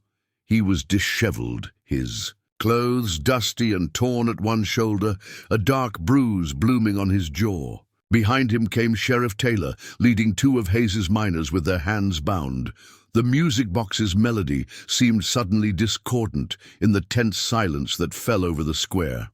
"What is the meaning of this?" Finch demanded as the sheriff approached. "These men have some explaining to do," Sheriff Taylor replied grimly.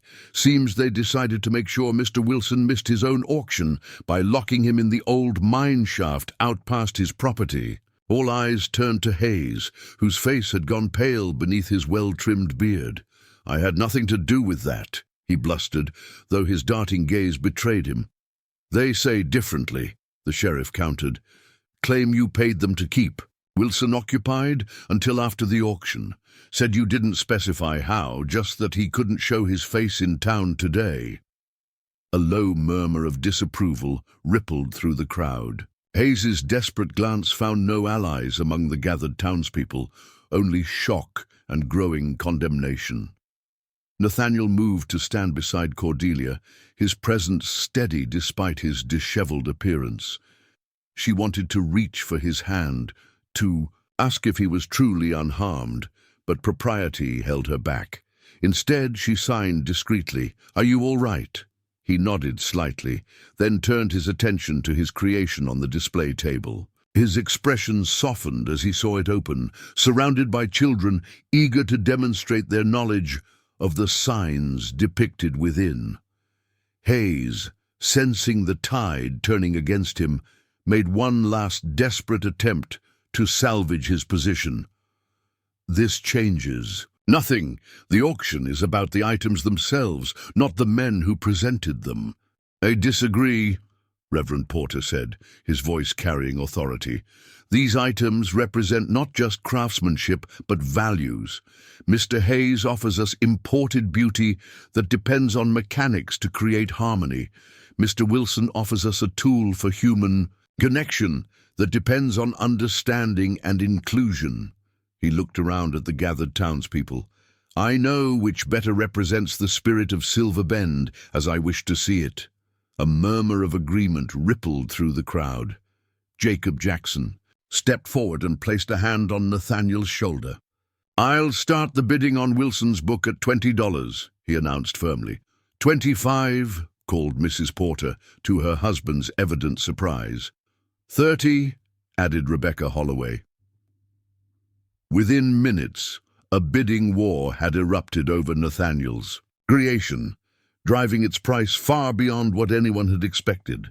Hayes's music box, for all its imported elegance, drew only a single courtesy bid from the hotel proprietress.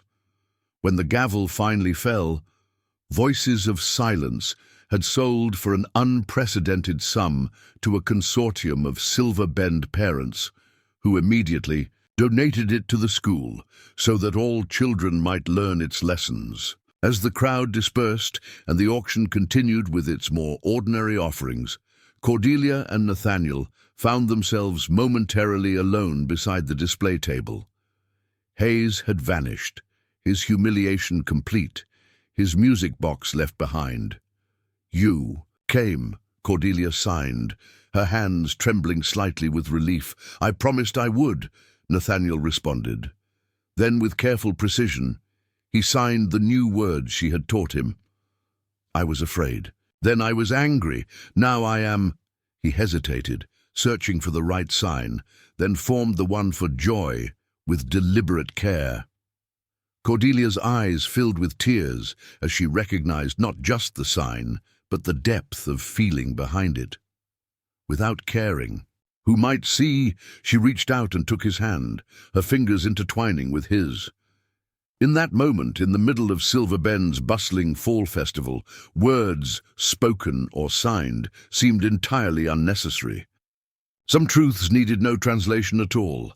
The aftermath of the fall festival rippled through Silver Bend like stones cast in still water. Samuel Hayes retreated to his manor on the hill, his public humiliation compounded by the sheriff's investigation. Into his minor's actions. Though he maintained his innocence, few believed him. The music box he had imported at such expense sat unclaimed in Mr. Finch's auction house, a gleaming reminder of the day's events.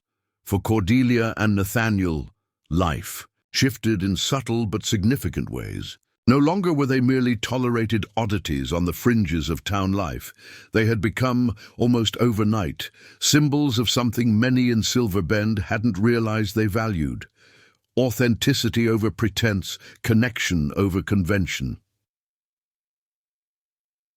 The first snow of winter dusted the hills around Silver Bend 3 weeks after the festival, transforming the town into a tableau of white-capped buildings and smoke curling from chimneys into the pearl-grey sky. The schoolhouse stove burned cheerfully. As Cordelia conducted her morning lessons, the children's breath visible in the chilly air despite the fire's efforts. "Miss Cordelia," Thomas Jackson called during arithmetic, "someone's coming." The class turned as one toward the windows, where a figure on horseback approached through the gently falling snow. Even at a distance, Cordelia recognized the broad-shouldered silhouette of Nathaniel Wilson. "Continue with your problems," she instructed, moving to the door to greet him. Nathaniel dismounted as she stepped onto the porch, his horse's breath steaming in the cold air. He wore a heavy coat, and his dark beard was flecked with snowflakes. In his gloved hands, he carried a wooden box. "Good morning," he signed, his eyes crinkling with a smile that warmed Cordelia despite the chill. "This is a surprise," she responded, her own smile reflecting his. "Is everything all right?" He nodded, then held up the box. "I made something for the school. May I show the children?" Curiosity piqued, Cordelia led him into the classroom, where excited whispers erupted at his entrance. Since the festival, Nathaniel had attained near-heroic status among the students, particularly the boys, who regarded his escape from the mine shaft as the height of adventure. "Mr. Wilson has brought something to show us," Cordelia announced, then signed the same for Nathaniel's benefit. Thomas, who had appointed himself Nathaniel's unofficial interpreter whenever signs grew complex, bounced eagerly in his seat. "What is it, Mr. Wilson? Another metal book?" Nathaniel shook his head, setting the wooden box on Cordelia's desk. With deliberate care, he opened it to reveal a set of small wooden blocks, each face carved with a different letter, both standard English, and the corresponding hand sign. "Alphabet blocks," Sarah exclaimed, rising from her seat for a better view. "Not just any alphabet," Cordelia realized, examining the blocks more closely. "These show both written letters and their sign language equivalents." Nathaniel nodded, his expression a mixture of pride and shyness as the children gathered around the desk, exclaiming over his handiwork. Each block featured meticulously carved signs alongside traditional letters, the workmanship extraordinary in its detail. "Did you make these yourself, Mr. Wilson?" Rebecca asked from where she supervised the older students. He nodded, then signed, slowly so the children could follow. "For learning, for everyone." Thomas translated unnecessarily, his chest puffed with importance. "He made them so everyone can learn both ways to talk." The joy on the children's faces as they examined the blocks brought a lump to Cordelia's throat. She caught Nathaniel's eye over their heads, signing quickly. "Thank you. This is wonderful." His answering smile conveyed everything words could not. After showing the children how to use the blocks to spell out simple words in both written form and sign, Nathaniel took his leave, refusing Cordelia's invitation to stay for lunch with a regretful shake of his head. He had commissions to complete. His business had grown significantly since the festival, with orders now coming from neighboring towns as word of his skill spread.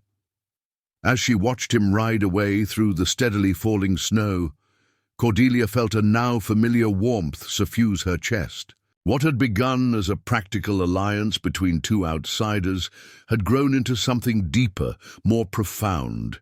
They had not spoken of it directly, neither with signs nor written words, but it existed in the spaces between their communications, in shared glances and brief touches that lingered longer each time. That evening, as Cordelia prepared for bed in her small room behind the schoolhouse, a knock sounded at her door. Wrapping a shawl around her shoulders, she opened it to find Rebecca standing on the threshold, snow dusting her bonnet and a troubled expression on her face. "I'm sorry to disturb you so late," Rebecca said, stepping inside at Cordelia's invitation, "but I've just come from a meeting at the church and I thought you should know." "Know what?" Cordelia asked, stoking the small stove to warm her unexpected visitor. Rebecca unwound her scarf with nervous fingers. "Samuel Hayes has petitioned the school board to prohibit the teaching of sign language at the school. He claims it's unnecessarily confusing to the children and diverts attention from proper English." Cordelia stilled, her hand tightening on the poker. "Does he now?" "There's more," Rebecca continued. "He's offered a substantial donation to the school building fund, enough for a new roof and an additional classroom, contingent on accepting his condition." "And how did the board respond?" Cordelia kept her voice steady, though her heart raced. "They're considering it." Rebecca's expression was apologetic. "Money speaks loudly in Silver Bend, especially with winter setting in and the school in need of repairs." Cordelia set down the poker carefully, buying time to master her emotions. "I see. I argued against it," Rebecca hastened to add. "So did Jacob Jackson and several other parents. We reminded them how the children have thrived with this new form of expression, how it's built bridges in our community." She sighed. But Hayes was prepared.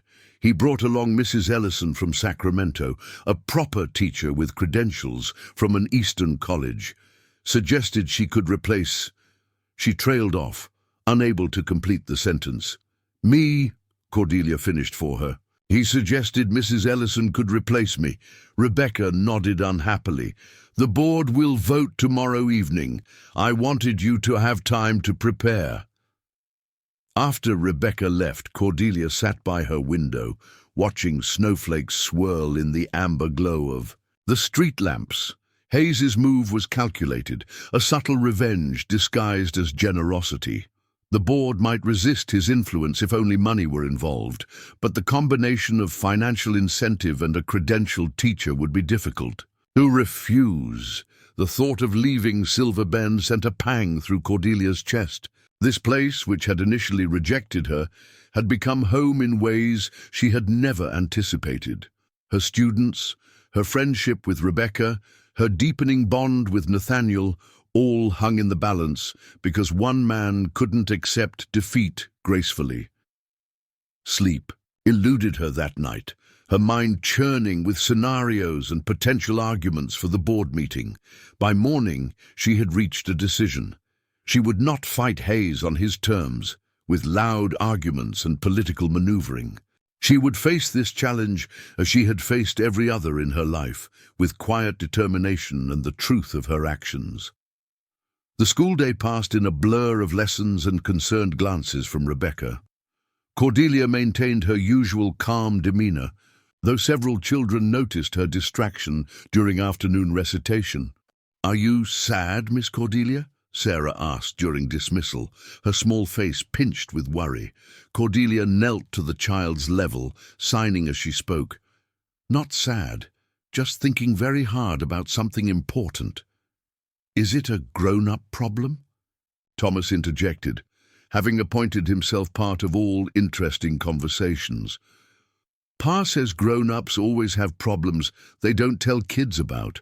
Despite her worries, Cordelia smiled. "Your father is a wise man, Thomas. Now go home before the snow gets worse." As twilight fell, bringing with it another flurry of snowflakes, Cordelia wrapped herself in her warmest shawl and set out for Nathaniel's forge. The path was already covered in fresh powder, her footprints the only disruption in the pristine white blanket. Smoke from Nathaniel's chimney rose in a steady column against the darkening sky, guiding her forward. The heat of the forge enveloped her as she entered, bringing feeling back to her numbed fingers and nose. Nathaniel looked up from his work. Surprise followed swiftly by pleasure crossing his face as he recognized her. "I didn't expect you in this weather," he signed, setting down his hammer. "I needed to see you," she replied, brushing snow from her shawl. "Something has happened." His expression grew serious as she explained Hayes's latest scheme and its potential consequences. By the time she finished, Nathaniel was pacing before the forge, his movements sharp with anger. "He won't stop," he signed, forcefully. "Not until he drives us both from Silver Bend." "Perhaps he's right," Cordelia signed, her movements deliberately provocative. "Perhaps I should leave. Find somewhere new, where my methods won't cause such controversy." Nathaniel stopped pacing abruptly, staring at her with disbelief. "You would give up? Let him win. Is it giving up to recognize when a battle can't be won?" Her hands formed the signs precisely challenging him. "Silver Bend existed before us and will continue without us." For a moment he looked stricken, as if she had physically struck him. Then understanding dawned in his eyes. He approached her slowly, his work-roughened hands taking hers gently. "You're testing me?"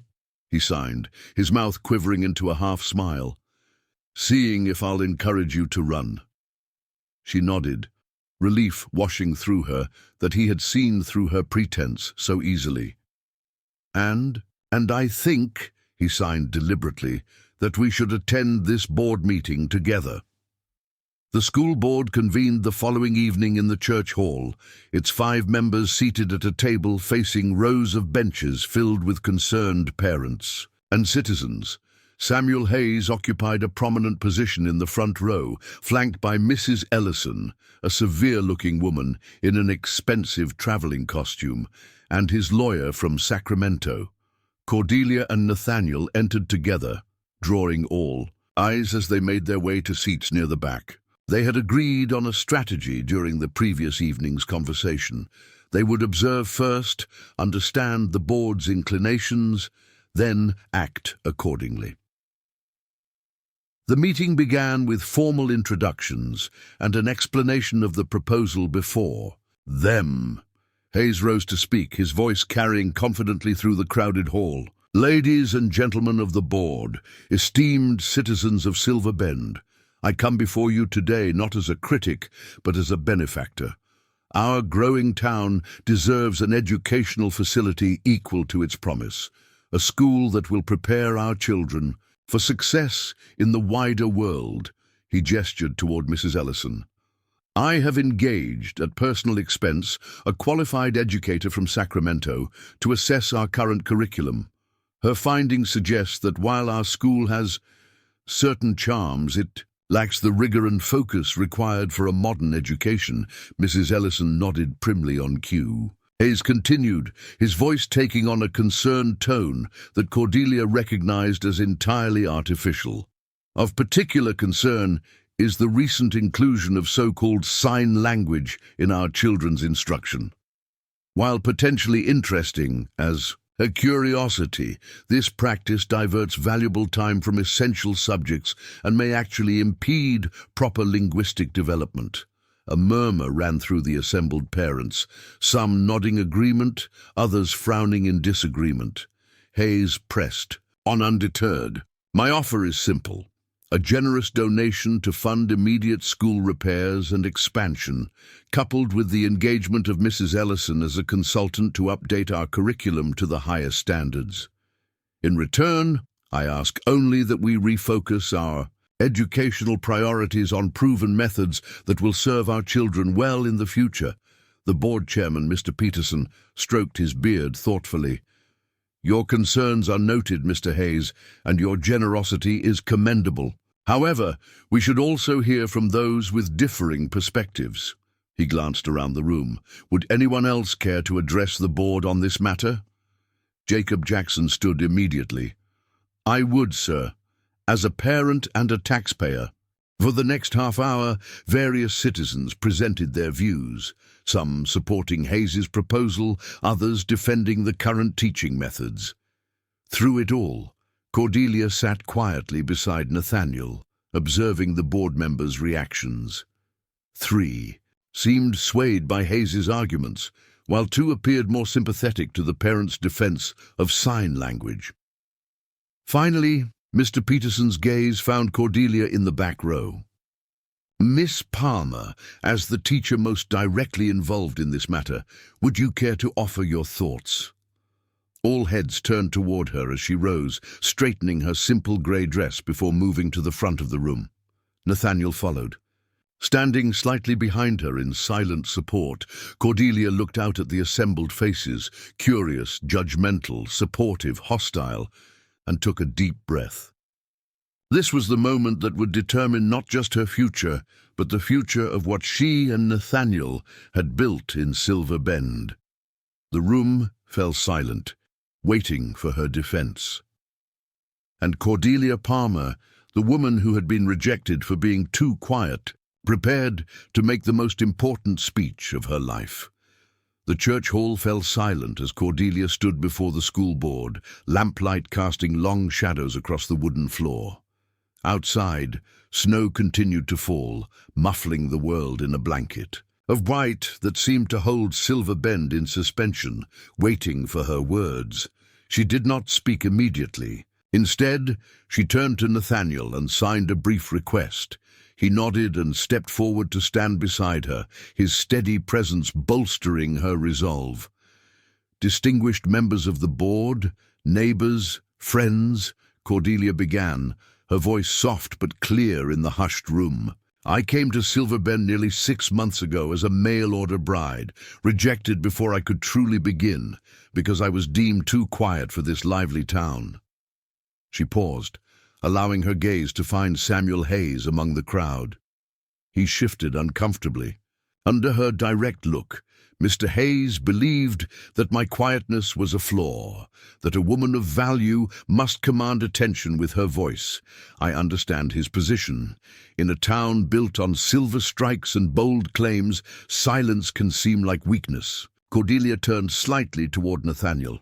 But then I met Mr. Wilson, a man who has lived in silence not by choice but by circumstance, a man whose hands create beauty from unyielding metal, whose eyes hear what others miss, whose heart understands. The value of communication beyond sound. She faced the board again, her voice growing stronger. From Mr. Wilson, I learned that quietness is not emptiness. From the children of Silver Bend, I learned that curiosity transcends all barriers. And from all of you, in your acceptance, your questions, your challenge, and yes, even your resistance, I learned that a community grows not through uniformity, but through understanding. Mrs. Ellison sniffed audibly, but Cordelia continued. Undeterred, Mr. Hayes has suggested that teaching sign language diverts our children from proper education. I respectfully disagree. In the month since we introduced signing to the classroom, reading comprehension has improved by nearly 30%. Disciplinary problems have decreased significantly. Children who once struggled to sit still now engage actively with learning. She gestured to a stack of papers on the board's table, the quarterly assessments she had compiled meticulously.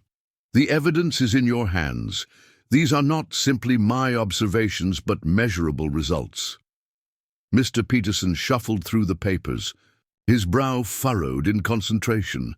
These figures are certainly impressive, Miss Palmer, but Mrs. Ellison suggests that such improvements might be temporary, novelty effects that will diminish over time. That is a fair concern, Cordelia acknowledged, which is why I'm not asking you to judge solely on numbers. She turned to Nathaniel, who nodded and moved toward the door at the back of the hall. I would ask you to judge by the voices of those who matter most, the children themselves. At Nathaniel's signal, the door opened to reveal Thomas Jackson, Sarah Miller, and 4 other students from Cordelia's class, their cheeks flushed from the cold outside. They filed in solemnly, standing in a line before the board. These children have prepared something to show you, Cordelia explained, stepping back. Without a word, Thomas stepped forward. My name is Thomas Jackson, he announced clearly, signing. Simultaneously, before Miss Cordelia taught us how to sing, I got in trouble every day for talking too much. Now I talk with my hands too, and I can help others who can't say what they need. He stepped back, and Sarah took his place. My name is Sarah Miller, she said, her voice barely audible in the large room. Like Thomas, her hands formed signs as she spoke. I was afraid to speak in class because my voice is quiet. Now I can sign when words are hard and everyone still understands me. One by one, each child presented their experience. A boy who had struggled with reading until signing gave him another way to connect letters to meaning. A girl whose baby brother was born deaf and could now communicate with his family. Another who had discovered a talent for teaching others through the patient work of sign instruction. When they finished, the hall remained silent for a long moment. Then Jacob Jackson stood. My son used to come home from school frustrated and angry, he said, his voice gruff with emotion. Now he comes home proud. That's worth more than any fancy curriculum. Mrs. Porter, the Reverend's wife, rose next. I've seen these children at church, signing their hymns alongside their singing. It adds beauty to our worship, not distraction. More. Parents stood to voice support, their testimonials simple but powerful. As they spoke, Cordelia noticed a subtle change in the board members' expressions, skepticism yielding to consideration, rigidity to thoughtfulness. When the voices quieted, Cordelia stepped forward once more. I understand Mr. Hayes's desire for the best education possible for Silver Bend's children. I share that desire completely, but I believe best doesn't mean like everywhere else. It means recognizing and nurturing the unique strengths of our community. She turned to face Hayes directly. You once told me Silver Bend would eat me alive because I was too quiet. You were wrong. Silver Bend taught me to find my voice, not by becoming louder, but by discovering new ways to speak. Hayes's jaw tightened, but he remained silent, his earlier confidence notably diminished. Cordelia addressed the board one final time. I'm not asking you to reject Mr. Hayes's generous offer of financial support. Our school needs repairs, and the children deserve an expanded facility. I'm asking you to separate that gift from the conditions attached to it. Judge our teaching methods by their results, not by their conformity to convention." With that, she took Nathaniel's hand and stepped back, signaling the end of her presentation. The chairman cleared his throat, visibly moved, despite his attempt at official detachment. "Thank you, Miss Palmer, and thank you, children. The board will now deliberate in private. We'll announce our decision shortly." As the board members filed into the adjacent room, the hall erupted in whispered conversations. Hayes conferred urgently with his lawyer, while Mrs. Ellison sat stiffly, her disapproval evident in every line of her posture. Nathaniel guided Cordelia to a bench at the side of the room, his hand warm against her back. When they were seated, he signed slowly. "You were magnificent." "I was terrified," she admitted, her hands trembling slightly now that the moment had passed. "Courage isn't the absence of fear," he responded. "It's acting despite it." His fingers brushed hers briefly, a touch that conveyed more than any signed or spoken word could express. In that moment, despite the uncertainty hanging over them, Cordelia felt a profound sense of peace. Whatever the board decided, she had spoken her truth, not loudly but clearly, not with volume, but with conviction. The door to the deliberation room opened sooner than expected. The board members filed back to their seats, their expressions unreadable as they arranged their papers. Mr. Peterson, as chairman, stood to address the waiting crowd. "This board has been entrusted with the education and welfare of Silver Bend's children, a responsibility we do not take lightly. We have considered Mr. Hayes's proposal carefully, along with Miss Palmer's response and the community's input."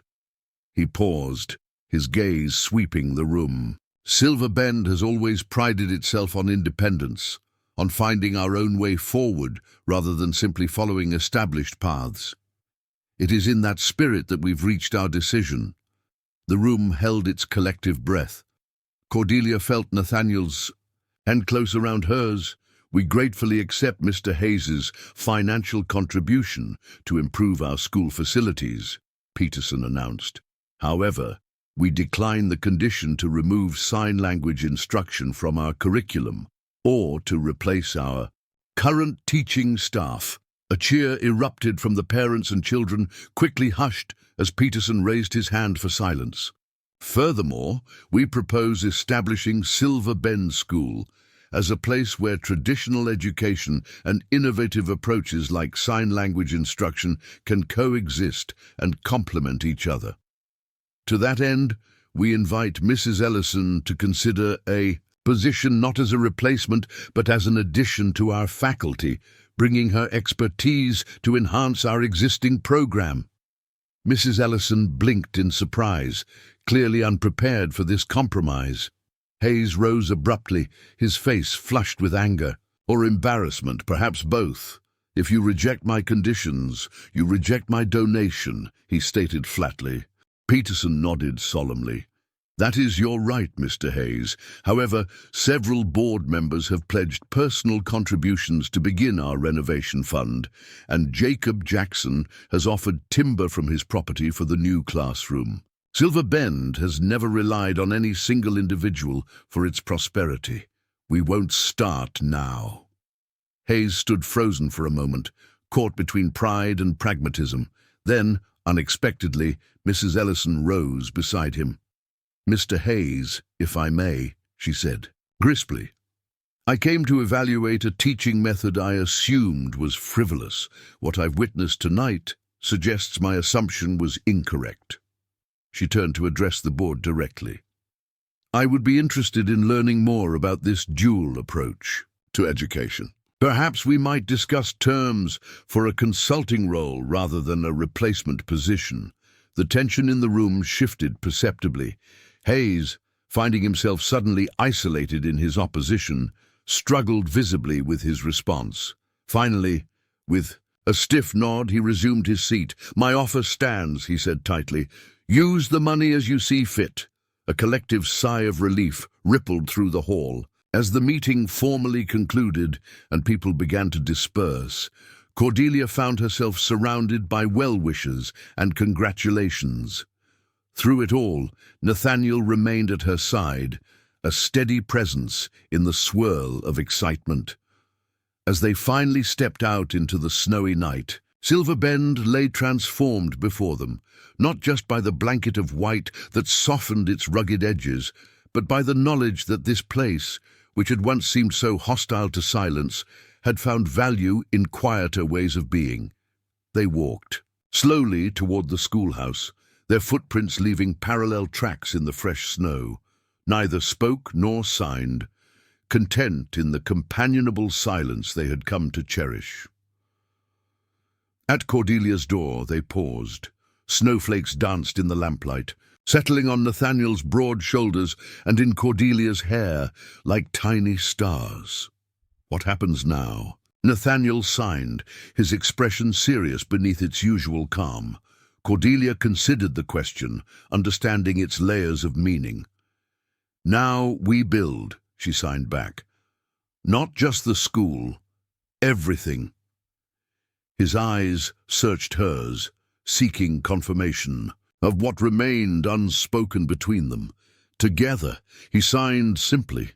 In answer, Cordelia stepped closer and placed her hand gently against his cheek, feeling the warmth of his skin beneath her cold fingers. Then, with deliberate care, she formed the sign for love that she had taught him months before, arms crossed over her heart, then extending outward toward him. Nathaniel's breath caught visibly in the frigid air. His hands, always so sure when working metal, trembled slightly as he returned the sign, adding another she recognized immediately.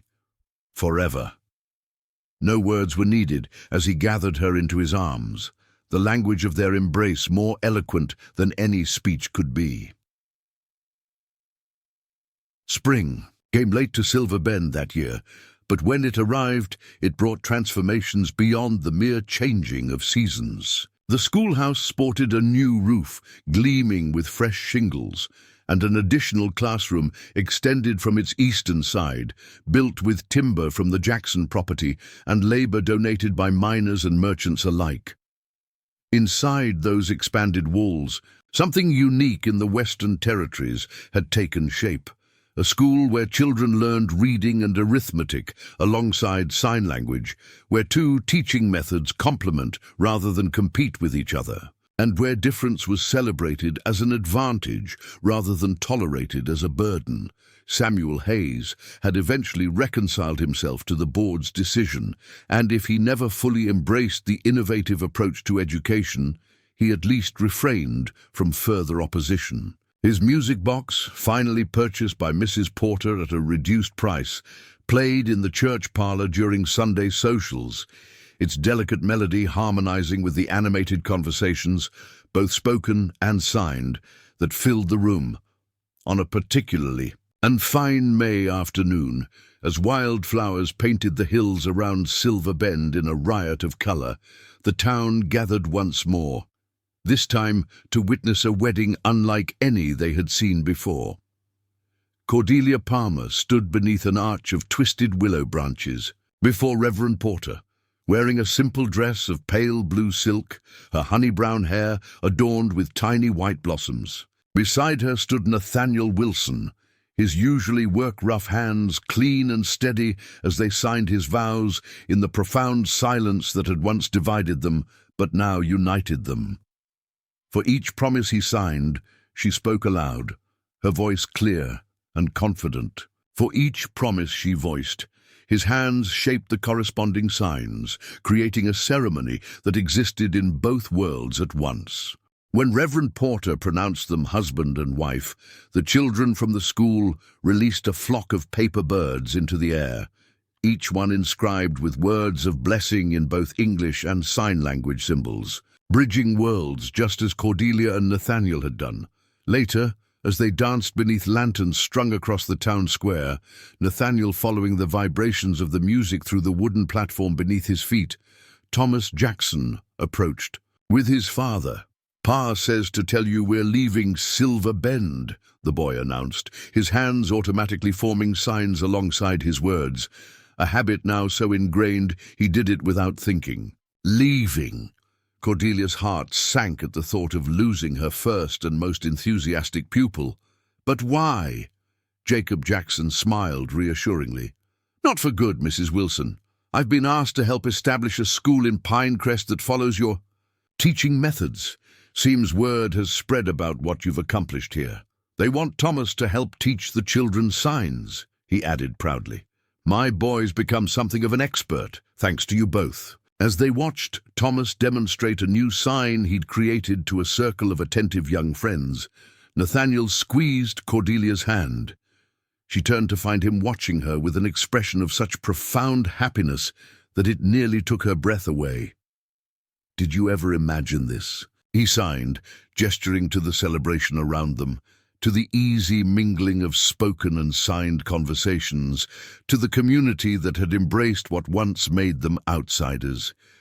Cordelia shook her head. "Never," she admitted. "When I stepped off that stagecoach, all I wanted was somewhere to belong, and now," she smiled, her hands forming the response with practiced grace. "Now I know that belonging isn't about finding a place that accepts you as you are. It's about creating a place where everyone can be accepted for who they are." Nathaniel nodded, understanding perfectly, as he always did. Taking her hand, he led her away from the crowd, up the gentle slope, to a viewpoint overlooking Silver Bend. In the golden light of late afternoon, the town glowed like a jewel, set in the rugged landscape, no longer a place that valued only noise and spectacle, but one that had learned the worth of quieter ways of being. "It's beautiful," Cordelia signed. Leaning into the solid warmth of her husband's embrace, Nathaniel's arms tightened around her as he rested his chin on her head, his response a whisper she felt rather than heard against her hair. "Yes, it is." And in that moment, as the sun painted Silver Bend in hues of gold and promise, Cordelia Wilson, once rejected for being too quiet, found perfect eloquence in the silence they shared. Up next, you've got 2 more standout stories right on your screen. If this one hits the mark, you won't want to pass these up. Just click and check them out. And don't forget to subscribe and turn on the notification bell so you don't miss any upload from us.